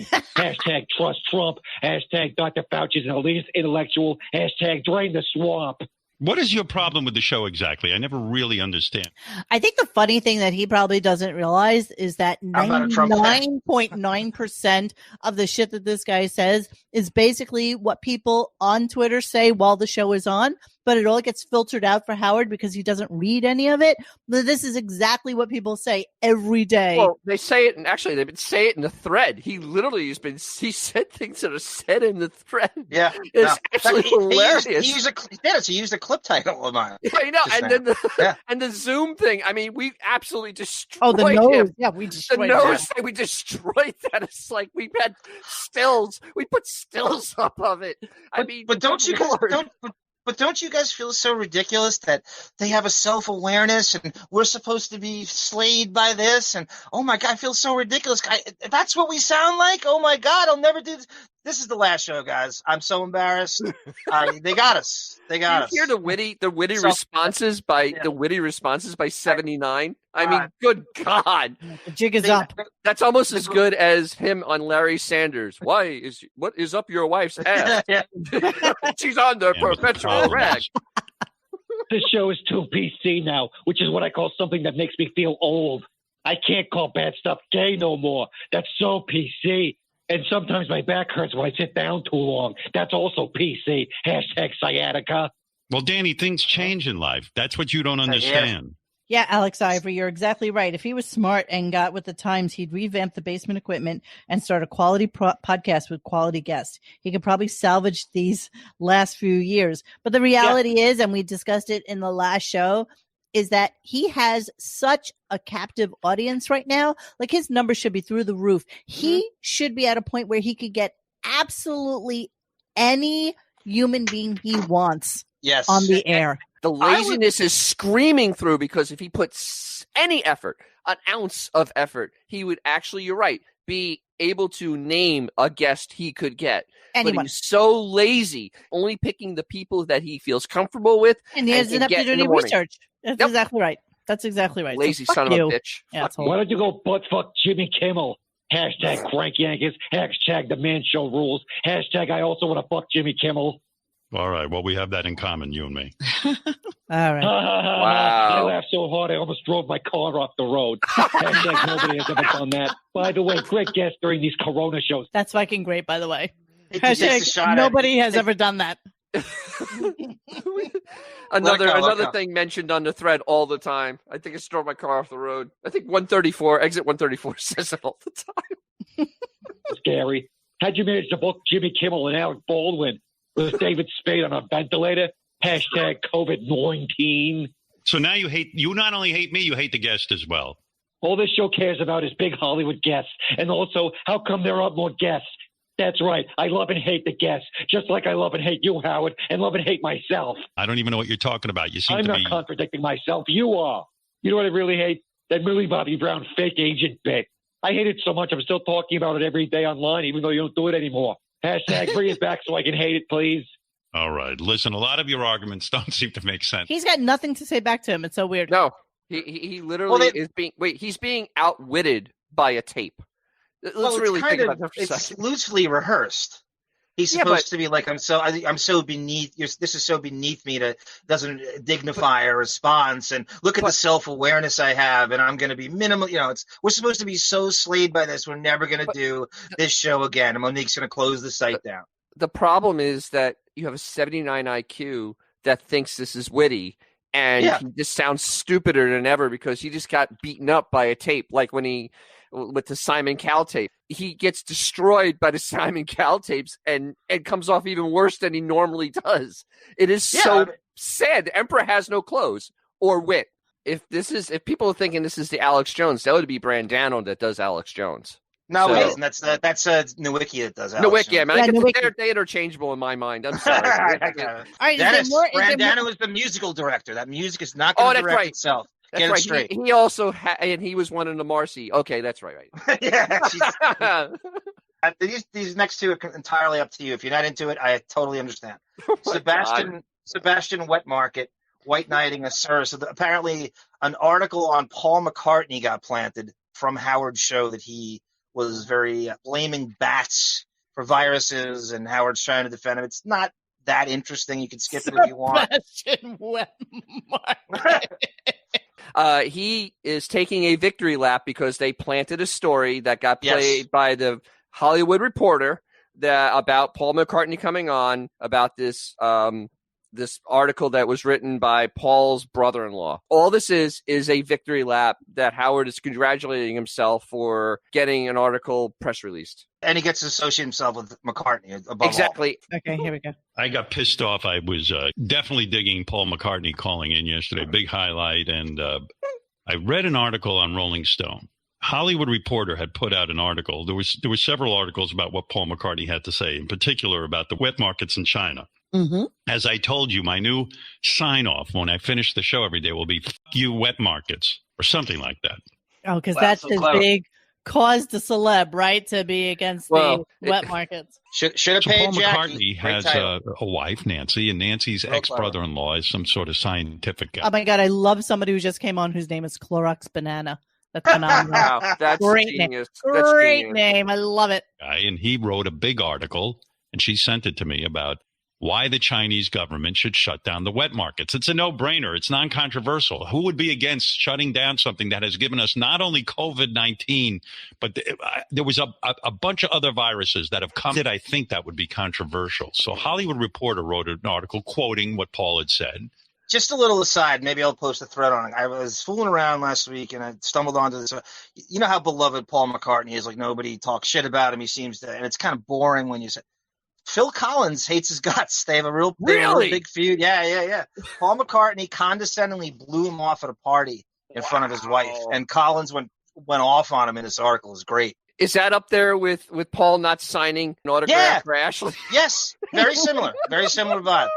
Headline, Paul McCartney calls for an end to China's wet markets. RollingStone.com. I said, let me read this. And it was critical because it is accusing Paul of passing along a thing that isn't true. And I went, what do you mean it's not true? They have wet markets. Somebody ate a bat or some weird animal. And now we have. Okay, you know what? He's so stupid. Mr. Who doesn't read the news is commenting from something that Beth must have, Oh, yeah, I saw on an Instagram feed with and her stupid gram with one of the Real Housewives of New York, and figured out that there was a fucking issue. Tiger Lily is so right. And I'm going to read this in Depp's voice because you are so right. Oh, my God. Howard is the worst at communicating the story. Perfect for broadcasting, right?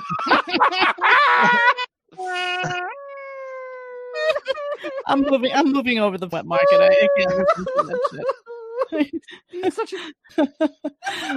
Okay. All right. So what is this? Keep on drunken. Okay. This is so Howard's fake love of Mad Magazine. The guy died, the creator of Mad Magazine, and I got some comments to make about. You know what? I'll believe that he had like some sort of. Who didn't though, Monique? Who didn't? This was like 5 days after the guy died. They waited till Wednesday to talk about something that happened. I believe it happened over the weekend. They could have talked about it on Monday. That's what annoys me about that whole generation, the baby boomers, when they have like an intro, they claim that it's like unique or they think they're special. And but we did the show with Robin Williams. We talked about Billy Crystal and he just jerks off the Yankees. We all have to relive Billy Crystal's failed attempt at becoming Mickey Mantle's one of my favorite baseball players. Yeah, Billy. He's everybody's favorite baseball player that's 68. Everybody in the fucking country likes all the same people. Johnny Carson, the Beatles, Mickey Mantle, all of the same idols. I don't want to hear about it. You had no options. You had 2 channels on TV. Shut up. You all like the same shit. It's not unique. Did want to mention a death. I don't know if it was from coronavirus or just old age. At 91 years of age, Mort Drucker died. Mort Drucker was a... Yeah, he didn't die from the Rona, okay? He was 91. You're allowed to die at 91. 91 years old. We're shocked he died. Illustrator for Mad Magazine. Now, I'm a huge Mad Magazine guy. I ended up growing up and moving over to National Lampoon and things like that. But Mad Magazine, stole Fart Man from him. Up until the age of 20, was everything to me. And Mort Drucker was this legendary guy who drew so beautifully and lampooned so many great movies. I mean, the Mort Drucker cartooning was just unbelievable. What a talent. He joined in 1956, so the magazine had been in existence for 4 years. I guess he walked into the offices of William Gaines, who was the publisher, and he pitched his portfolios like so many artists do. Do a more boring obituary if you tried. No. So what's his real thoughts on Mad Magazine? Dr. Drew sends him a stack of classic magazines. Beautiful gesture on Drew's part. Howard was so scared of them, he threw them right in the garbage, and Drew took it like the cuck he is. I hate saying cuck. Why do I'll never say cuck again. Adam Carolla comes on the show a year later. Adam Carolla tries to fund a documentary on Mad TV that he pitched to Netflix. He's trying to gather people to speak about their love of Mad Magazine. Howard flatly turns him down to his face. All he wanted was a 10-minute commentary. He wouldn't do it for him. These are many madophiles would do that, where you want someone in a doc and you shit on the guy. I don't believe for a second he has any passion for that magazine like he has any passion for the Knicks. I think it's the same level. Yeah, I agree. Sure. I remember I wrote to Dr. Drew when we did that show, Weeks in Review that week, and he laughed at the Photoshop I had done of Howard throwing his Mad magazines into the wood chipper. He was like, that's exactly what happened to me, with like a sad emoji. And you know what? He felt really bad about it, but that's what you get when you give a gift to Howard. On any level. All right. So what's this laundry? Hines and Helen of Goy. Oh, that's great. Oh yeah. This is Howard talking about what happens when he posts something on Instagram that's not vetted by him, and all the trolls coming after. Okay, here we go. My wife was videotaping me the other day. I was petting my cat. I thought I was alone in the room. She showed up with the camera out of nowhere. She's like, it's like paparazzi. You're being stalked in your own home. Yeah, tell me if you think I was right. I think Beth got annoyed with me because I was petting the cat, and the camera came up, and I knew she was videoing, and she said, "What are you doing?" That's how you start the video. And I went, "Oh, I didn't even know you were here. You caught me by surprise. I'm sitting here petting my cat, Helen." You should be like Mr. Rogers. Oh, hello. Yeah, I know. Well, I didn't realize I was on TV, and then I said, and then I just woken up, and I went, lies. Stop it right there. He just called Instagram TV. He just called Instagram TV. And this was such a setup clip. It is so everything, the angles, everything is all predetermined before it started pressing that button to record.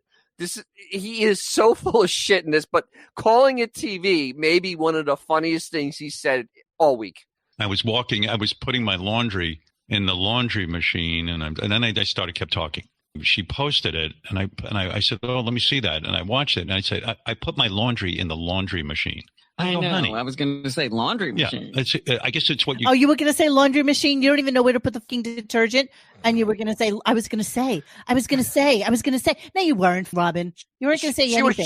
She was just about to say that. Now stop it. In oblivion, she knows nothing. She goes, "Yeah, it's no big deal." I said, "Listen, within 5 minutes, the people on your Instagram are going to go, 'What's the matter, Howard? Don't you know it's a washing machine?' Like I'm an idiot." You are. Like I wasn't even paying attention. I was just like, I'm in my downtime. I'm not on the radio. I don't have to. So wait, I'm in my downtime, so my IQ needs to be below 50. Honest to God. I mean, that is the stupidest statement. Well, it's so true, Dennis. He's always looking for an excuse to qualify him being an ignoramus. Because some douchebag will throw me off the radio. Oh, now he's too edgy for Instagram. What he wants to say. You got to take that down. She goes, "I'm on here. I'm reading the comments. Everyone thinks it's the sweetest video. I'm sure. You're being uptight." I said, "Honey, read all the comments to me."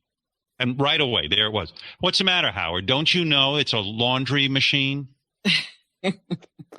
Or what was it? Don't you know it's a washing machine? That's what it was. Yeah, not a laundry machine. I said, take it down. Please, do me a favor. I don't need to be ridiculed all day. It'll ruin my day. I don't want to be on TV right now. Her point was TV. Was the video of Helen was so cute. I said, I don't care. I don't really care. I love Helen.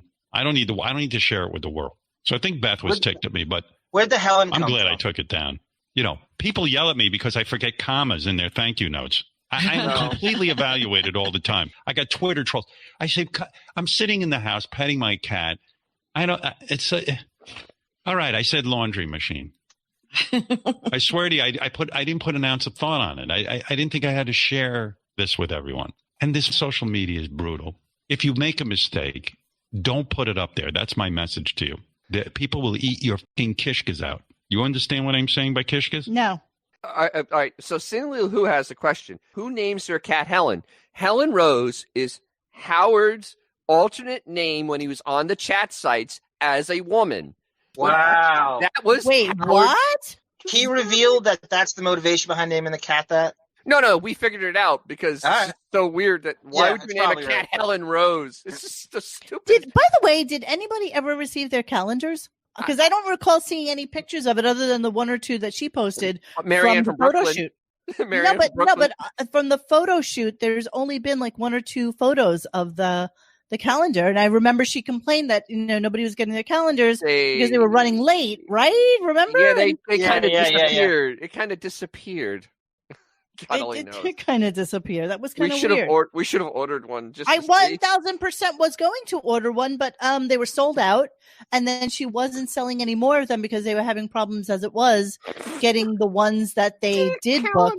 All right, Mars Attacks, Wigabod, and Martian. Keheso. Okay, so this is Tim Burton makes Mars Attacks in 1996. And Howard's accusing Tim Burton and his English writer who lived in Tim Burton lived in Burbank, his writer lived in England, of ripping off his bit and making Mars Attacks based on a WNBC bit in the early 80s.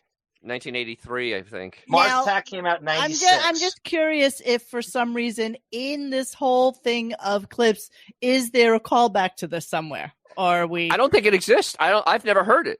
And I said, how about if we make a movie where aliens come down to Earth and they are attacking us and our planet is almost destroyed? They come down from Mars. And so why wouldn't he play that so that we could hear what he actually is speaking of? Why doesn't he ever refer back? Well, he did do it once.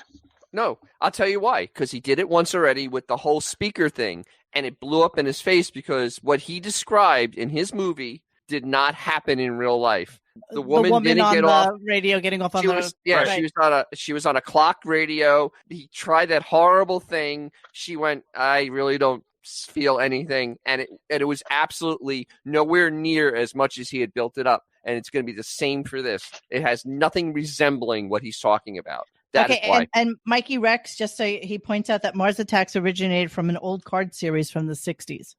So that's where he based it off of. And that's something that Tim Burton would be into, I could see at that time. 1000%. Yeah, And also like Slim Whitman, gotta go with, he's probably, that Howard's not the only person that thought of Slim Whitman. That's what we were just talking about that. They all have the same pop culture metronome. Every baby likes all the same shit, and that's one of the things. That's one of the 20.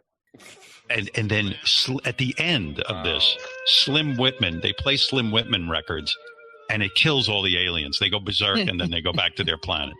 And Fred thought that was pretty funny, so Fred and I go into a room, and we sat down and wrote a bunch of scripts, and each script was 2 minutes, or a minute and a half, whatever Pig Virus did. I wasn't particularly happy with it. Jump to the middle. So I mean, Mars.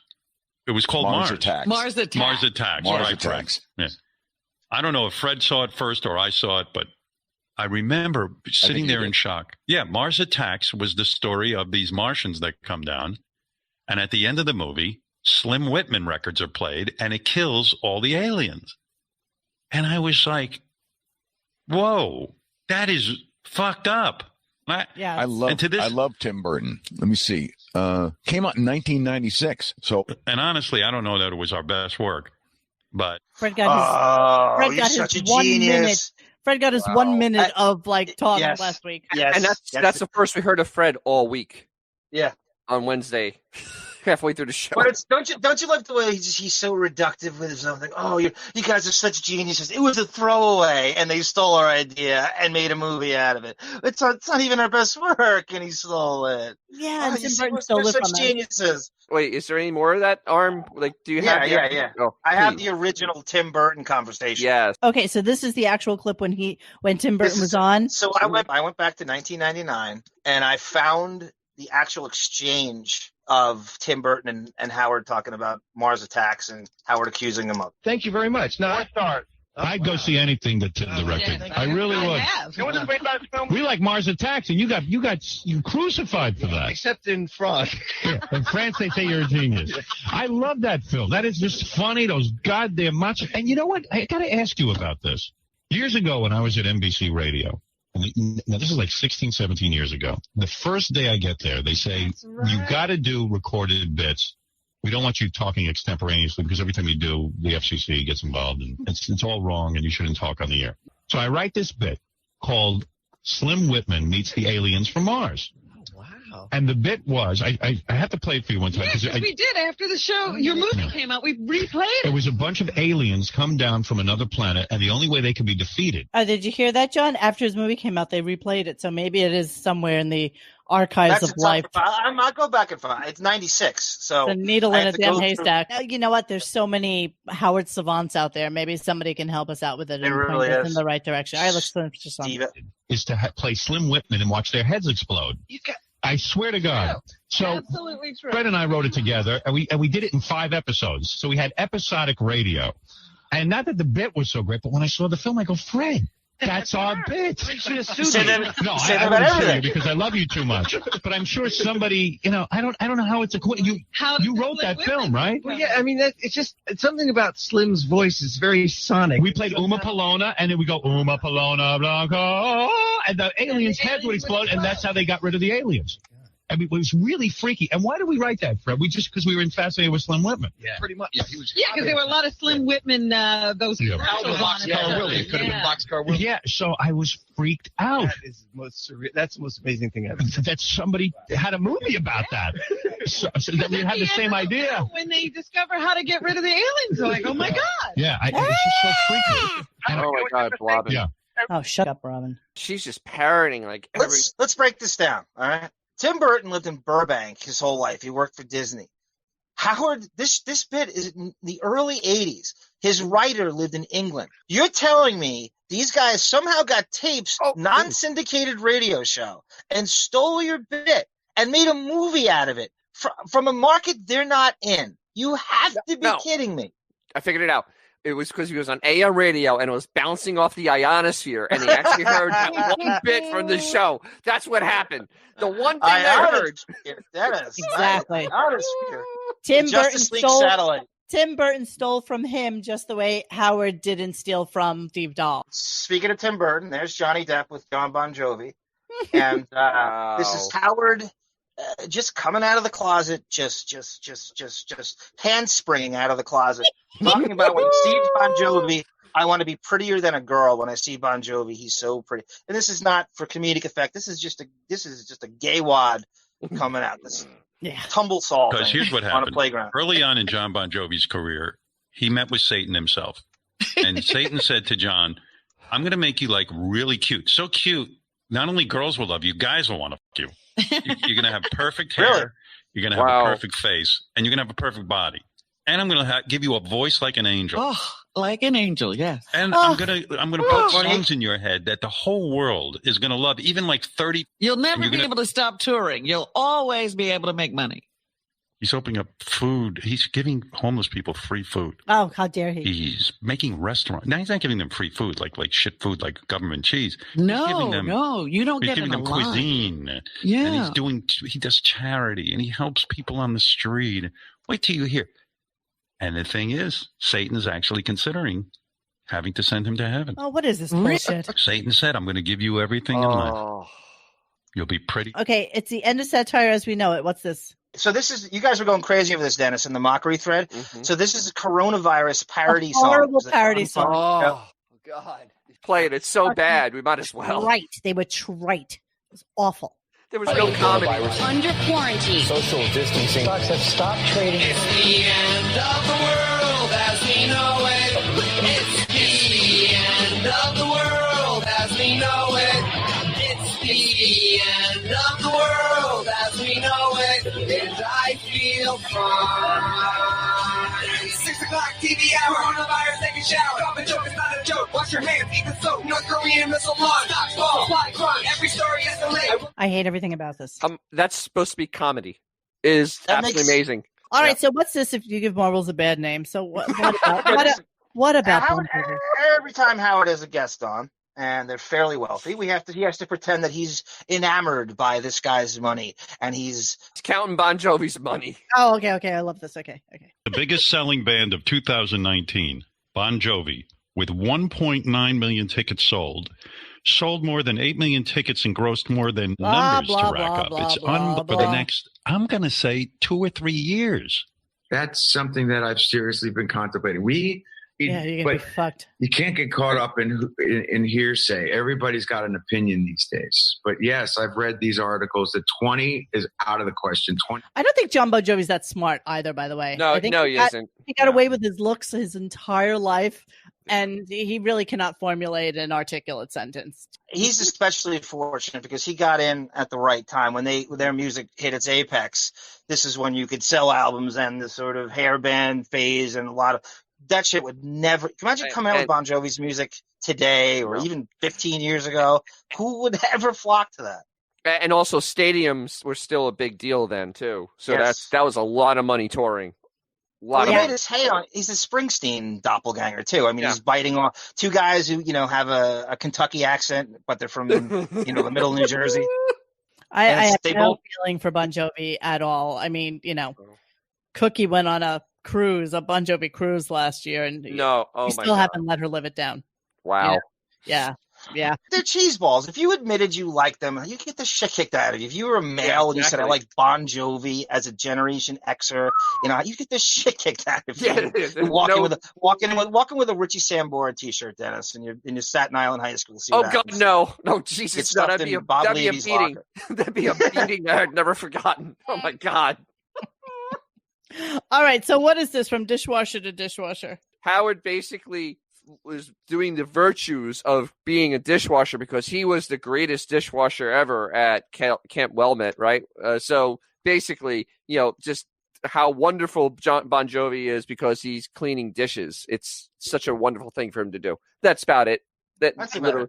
Yeah, sucking his ass. But is he also complaining about how dare he go out and wash dishes during the no. Yes. Well, he was like, how are you crazy doing that? And yeah, of course that's in there. Of course. He can't fathom doing manual labor. It's manual labor. He's scared of. Not the All virus. Right. So this is actually a disgusting clip. And I know everybody in the listening thread was appalled by it as well. But Howard starts to go on and on about Bon Jovi's 17-year-old son. Don't say anything more about it. Let's just let everybody listen to it and tell us what they think about it. Okay, here we go. Dorothea and your son, Jake, right? A couple of the kids. Yeah, 2 of them have defected. They couldn't take it any longer, but 2 of them are still there. Mm-hmm. Jake, you got to see John's kids. They're really nice kids. This kid, Jake, how old is he now? What, 17? I was talking to him. Almost 18, yeah. Uh-huh. This fucking kid is so good looking. Good looking is right, John? The kid is a stud. The kid is getting laid left and right. You sure about that? What do you mean? I talked to him about it.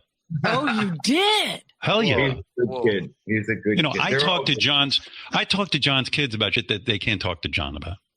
I talk to John's kids as if and I know he socializes with John and Dorothea. Yeah, they do. This is a 66-year-old man saying he's having a private conversation with a 17-year-old about getting laid. About getting laid. All right, let's listen to the rest because it's really creepy. They learned their sexuality from Uncle Howard, and you know how together I am on all of that. Super. You know what I mean? I mean that kid. He is a what is he gonna do? He's a sex symbol? Is he not? Wow, he's just a 17-year-old kid trying to figure it out. But you knew him when he was in the crib. You've known him since he's a little baby. So which makes it more creepy. Oh my God! Now this other son of yours, Romeo. Yeah. This kid I really like. This kid was studying karate, much like myself, karate and MMA and all that stuff, you know. And I was I'm so taken with that kid, with the mixed martial arts and karate and all of that. And then I was talking to him over last summer, and he says to me, I'm not doing that anymore. I'll be a musician. I said, don't do that. Stick with the mixed martial arts. First of all, you'll kick any man's ass. You'll be in great shape. And your father's Jon Bon Jovi. Because I know. It's the dumbest fucking thing a kid says to me. As we're staring at John. I said, Romeo, listen to me. You don't go in the business, but the kid's determined. He wants to be a musician. I mean, what adult man says he's taken? So taken by him. Taken with another man. With a child. No. With a child. You're right. Taken with a child. Romeo is 16 years old. Okay, the other one's 17. Not that it makes it better, and I think it's just disturbing.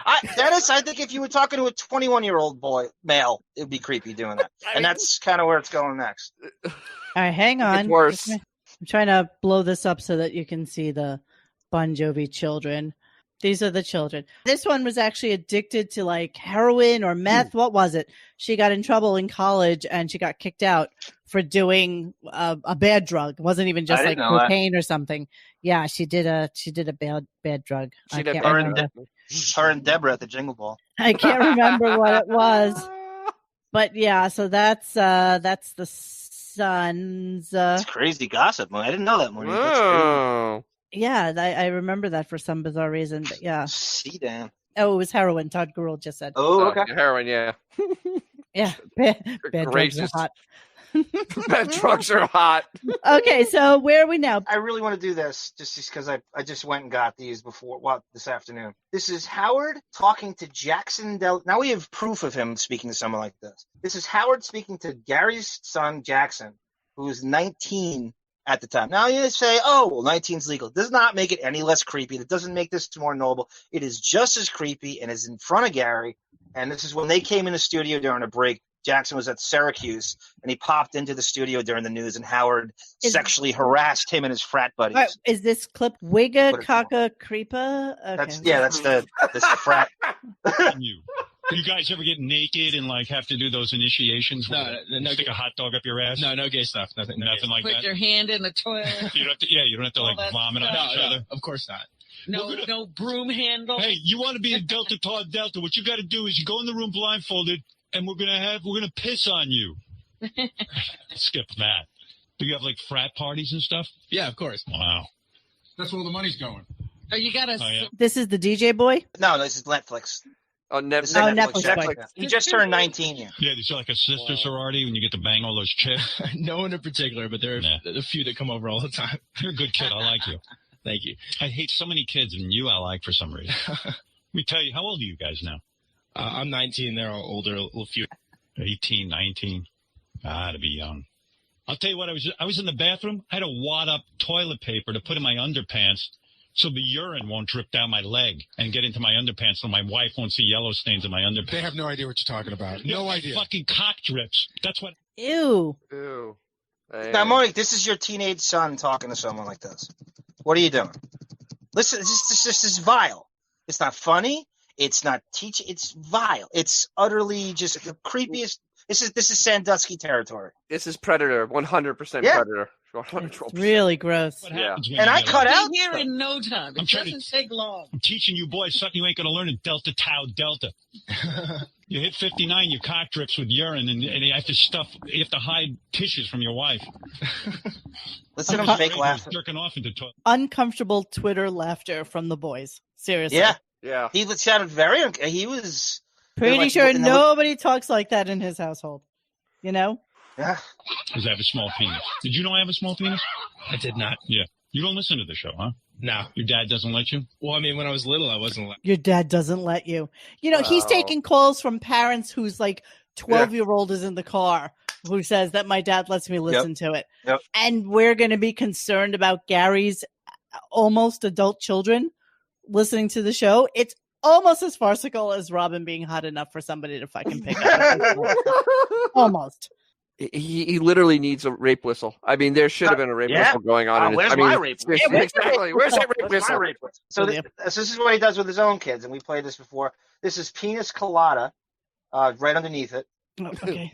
And Howard goes on vacation with his daughters, and they're looking at Speedos, guys in Speedos. And his daughter, I think Ashley was 16 at the time. Dennis, you do this with your daughter in Tampa, right? Absolutely. You guys Oh, go yeah, absolutely, yeah. Hey, Nice we're layout. guys all the time, yeah. There was this dude down in Barbados, white guy staying at the hotel. He had this guy, I don't know what, he must have been about 55 years old, hairy back, wearing like a little bathing suit, like a bikini bottom. Right. Thin Speedo. Yeah, I'd say the guy weighed about 200 pounds, big belly. It was so tight, he had a big package, and my kids were like, oh my God, they named him Penis Colada. And we had a whole song about it. If you see Penis Colada. And he's got it all shoved into the little baby suit. Yeah. And I said to my daughter, my 16-year-old, I go, look at the size of that thing. She goes, I can handle that. I go, get out of here. What are you telling me? She goes, I'm kidding with you.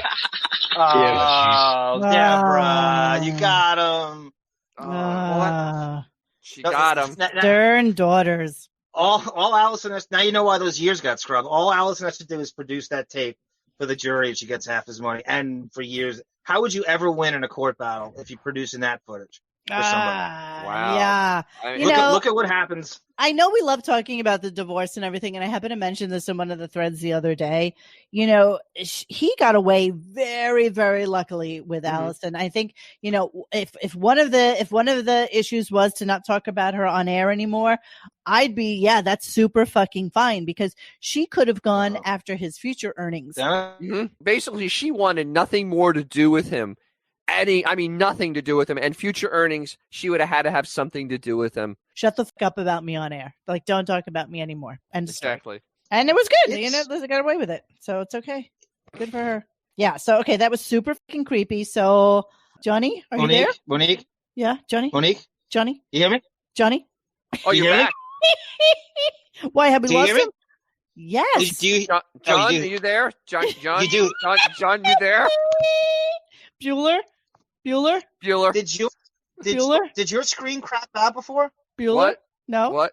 No. Did you, Monique, what's going on? John? Did your screen crap out before? Hello? John? What?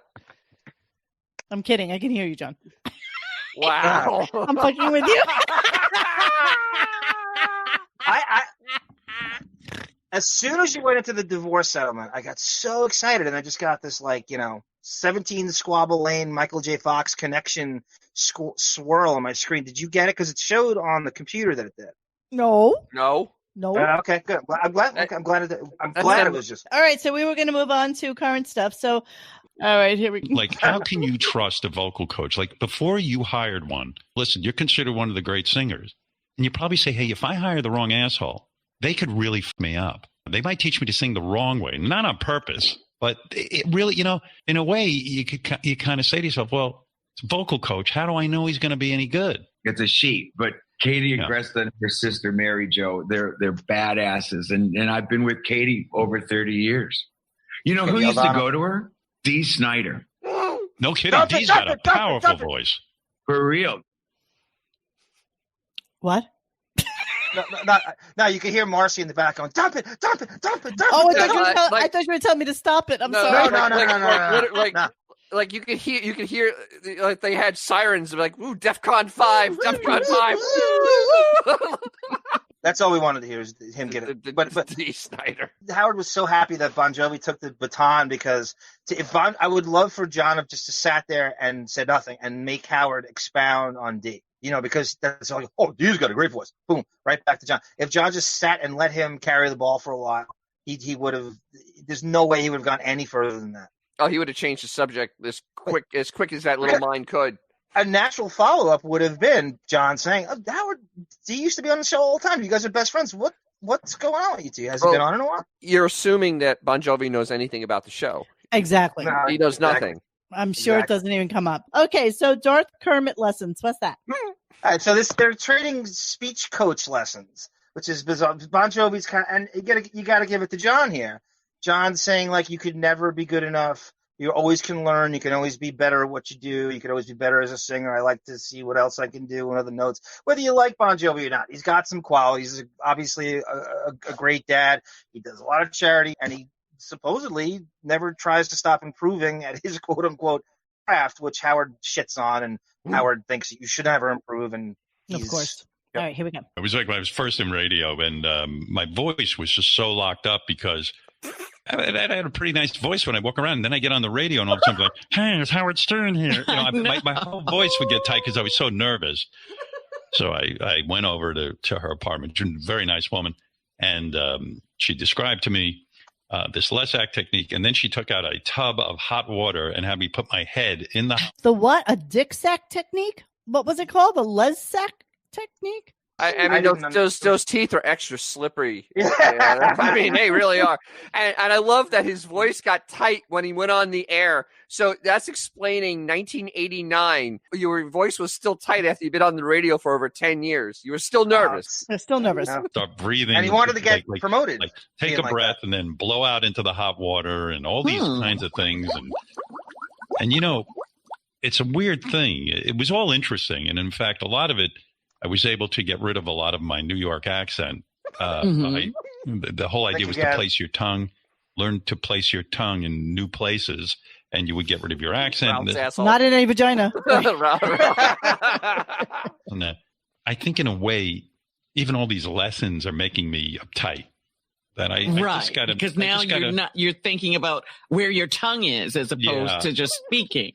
Exactly. And so fuck off. All right, so this is actually our last clip. Ralph and Marianne from Cokehead weigh in on Comic Gate. We never really extensively discussed the John Mayer, Andy Cohen thing. I don't think. Did we thank really God. Get no, it? no. But this is what that is.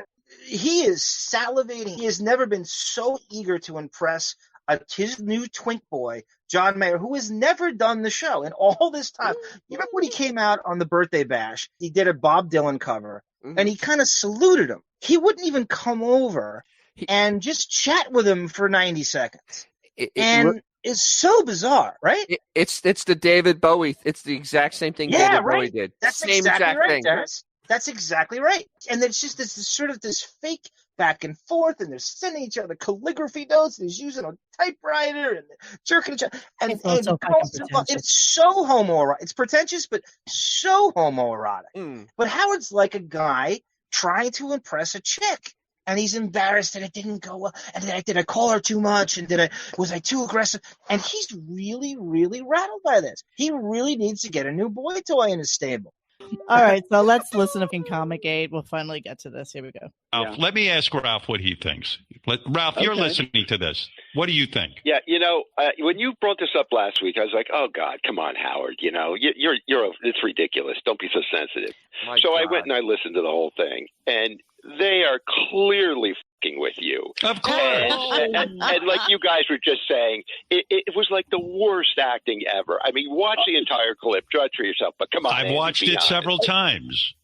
And now you're being a pussy about it. Yeah, Andy, why don't you say this? Why would I be doubling down? Why would I be calling you? Andy, just say you were fucking with them. Come on. Be honest. Troll. Be honest. I'm being honest. It's so stupid. Here's what you need to say right now. Are you ready? Yeah. Howard, I was not in on this. Yeah. That John Mayer decided what items to pull from his house. When he brought out your note, that was a surprise. It was a funny bit ridiculing Howard's lack of grammar. That's the truth. It turned into that when God forbid people make fun of him. God forbid. Because it's John Mayer, who he clearly has a crush on. It was so innocent. It's such a silly, stupid thing. He misrepresented a comment. Mayer's like, oh, he meant it better than that. That's it. And he is stretching this out like fucking Reed Richards. Oh, he has such a crush on John Mayer that he can't help but want to talk about this. Yeah. And Ralph is it's just so bizarre. This whole circle. This is like the third day of discussion about this. Just so you know. No, that's what we're talking about here. And we meaningfully skipped it in the last show, but since it's our last clip, we might as well continue on with this. And the fact that we have to listen to Miriam from Brooklyn is just making me itch on the inside. There was a missing comma. Yeah. And John Mayer is a very bright guy and understood why it was funny to read that on the air. See, and small wonder nobody likes to talk about Howard, because all you're going to get is bitching, repercussions, everybody ripping you a new asshole on the show, everybody jumping on the bandwagon to say you're a douchebag or you're a dick and you should apologize. You know what I mean? Like, there's good reason people don't want to talk about him. I just wanted to make the point. I have failed in my attempt. I love you guys. Your show is I great love in you. quarantine. I feel bad for Beth. I want to thank the audience for all of the dick pics from 2 weeks ago. I mean, do you want to hear what Marianne from Brooklyn thinks? Let's listen to her. No, I know what Marianne from Brooklyn thinks. I don't have to hear. Let's just give a listen. All yeah, right. okay. Marianne, what do you think of what Andy said? I think. Why the f does she have an opinion, by the way? Andy Cohen, shame on you. Stop kowtowing to this asshole. Didn't we prove when we had even Lair on that he gets more listeners than Howard does? Why do you have to kowtow to this? Stand up for yourself. So the reason that Marianne is on, because she will say things that Howard will not say. She's the puppet that will say the things that Howard will not say. Right. She's the fall guy. And he sent her the text what to say, and she's saying it. She's bad cop. Andy, you know what you did. You should admit it and apologize. Instead, you're digging your grave because you know you want airtime on Howard's show. And don't get me started, Andy, because this is not the first time you Howard or Beth under the bus. So don't let me rip into you. Excuse me. When did I throw Howard under the bus? Well, Michael Rappaport is a dick. Instead of Andy Bravo, you should be called Andy Dick because you're treating Howard like shit, and you owe him. Wow. I can't. I'm No, sorry. I'm not. Get off. I'm not. I'm not. I refuse. All right. So let's. Okay. So I'm gonna move on, and I'm gonna. So we'll just button things up. I got a song request. I got yelled at for not singing. All right, go for it. Okay, so this is Princess Kitty wants to hear Richard Marx' "Endless Summer Nights." Oh my god! Oh Jesus! It's like you're making me feel like I'm growing up vagina, right, Casey? So here we go. There's only so much I can say, so please don't go away from what we have together. It's only you and me tonight, so let's say lost in flight. Won't you please surrender? And I remember how you loved me. Time is all we had until the day we said goodbye. I remember every moment of those endless summer nights. Ooh, I remember. Our case is John's got honey in his voice tonight. I'll bet. So yeah, that's it. Okay, so thanks for showing up and thanks for being our friends on here. And we'll definitely see you in another couple of days or so. Look at us banging out shows during the quarantine. Kind of digging that we do this. All right, guys, talk to you soon. Bye. Thanks for hanging with us tonight. Please join us for any discussion at radiogunk.com in the forum section. Follow us on Instagram or Twitter at Radiogunk. And don't forget to like this and subscribe to us and hit that little bell so that you know when we're going to have a new show. Thanks.